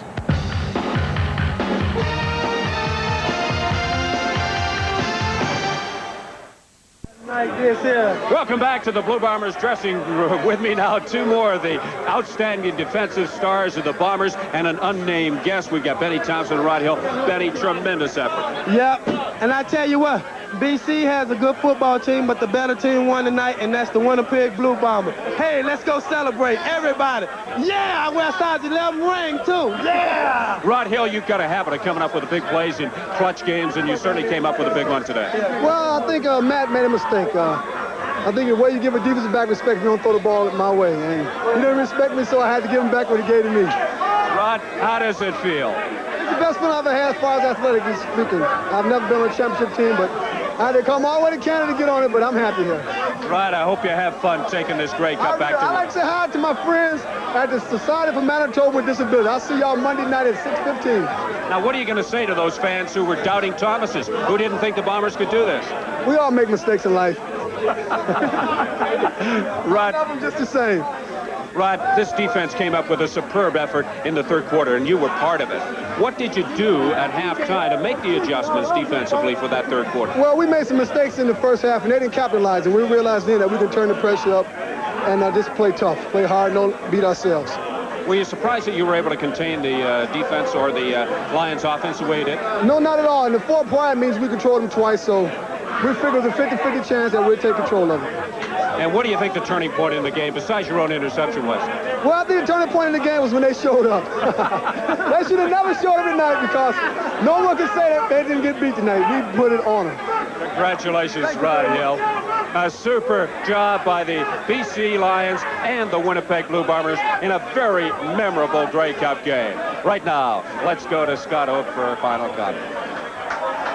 So with Winnipeg's dramatic Grey Cup victory over the BC Lions, we close another chapter in CFL history. History that, to be sure, has not been kind to the CFL in recent years. It has been filled with talk about the league's survival. But I would suggest the Grey Cup festivities we saw in Ottawa this week, the game we saw played today before 50,000 people, prove there is a place for the CFL in Canada. There is a consensus that on the field the product was better this year, while off the field the CFL worked towards getting its own house in order. Budget cuts and salary caps were serious attempts at fiscal responsibility, recognition by the CFL that it must live within its means in order to ensure future Grey Cups. We want to thank you for being with us on the CFL on CBC this season. Our ratings tell us that you clearly have made us your #1 choice, and we look forward to having you with us again next July as the road to the Grey Cup begins all over again. We also want to thank our production and technical crews who worked so hard all season to bring you the CFL on CBC. For our entire production and technical crews, this is Scott Oak. Goodbye from Ottawa.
Is CBC Television.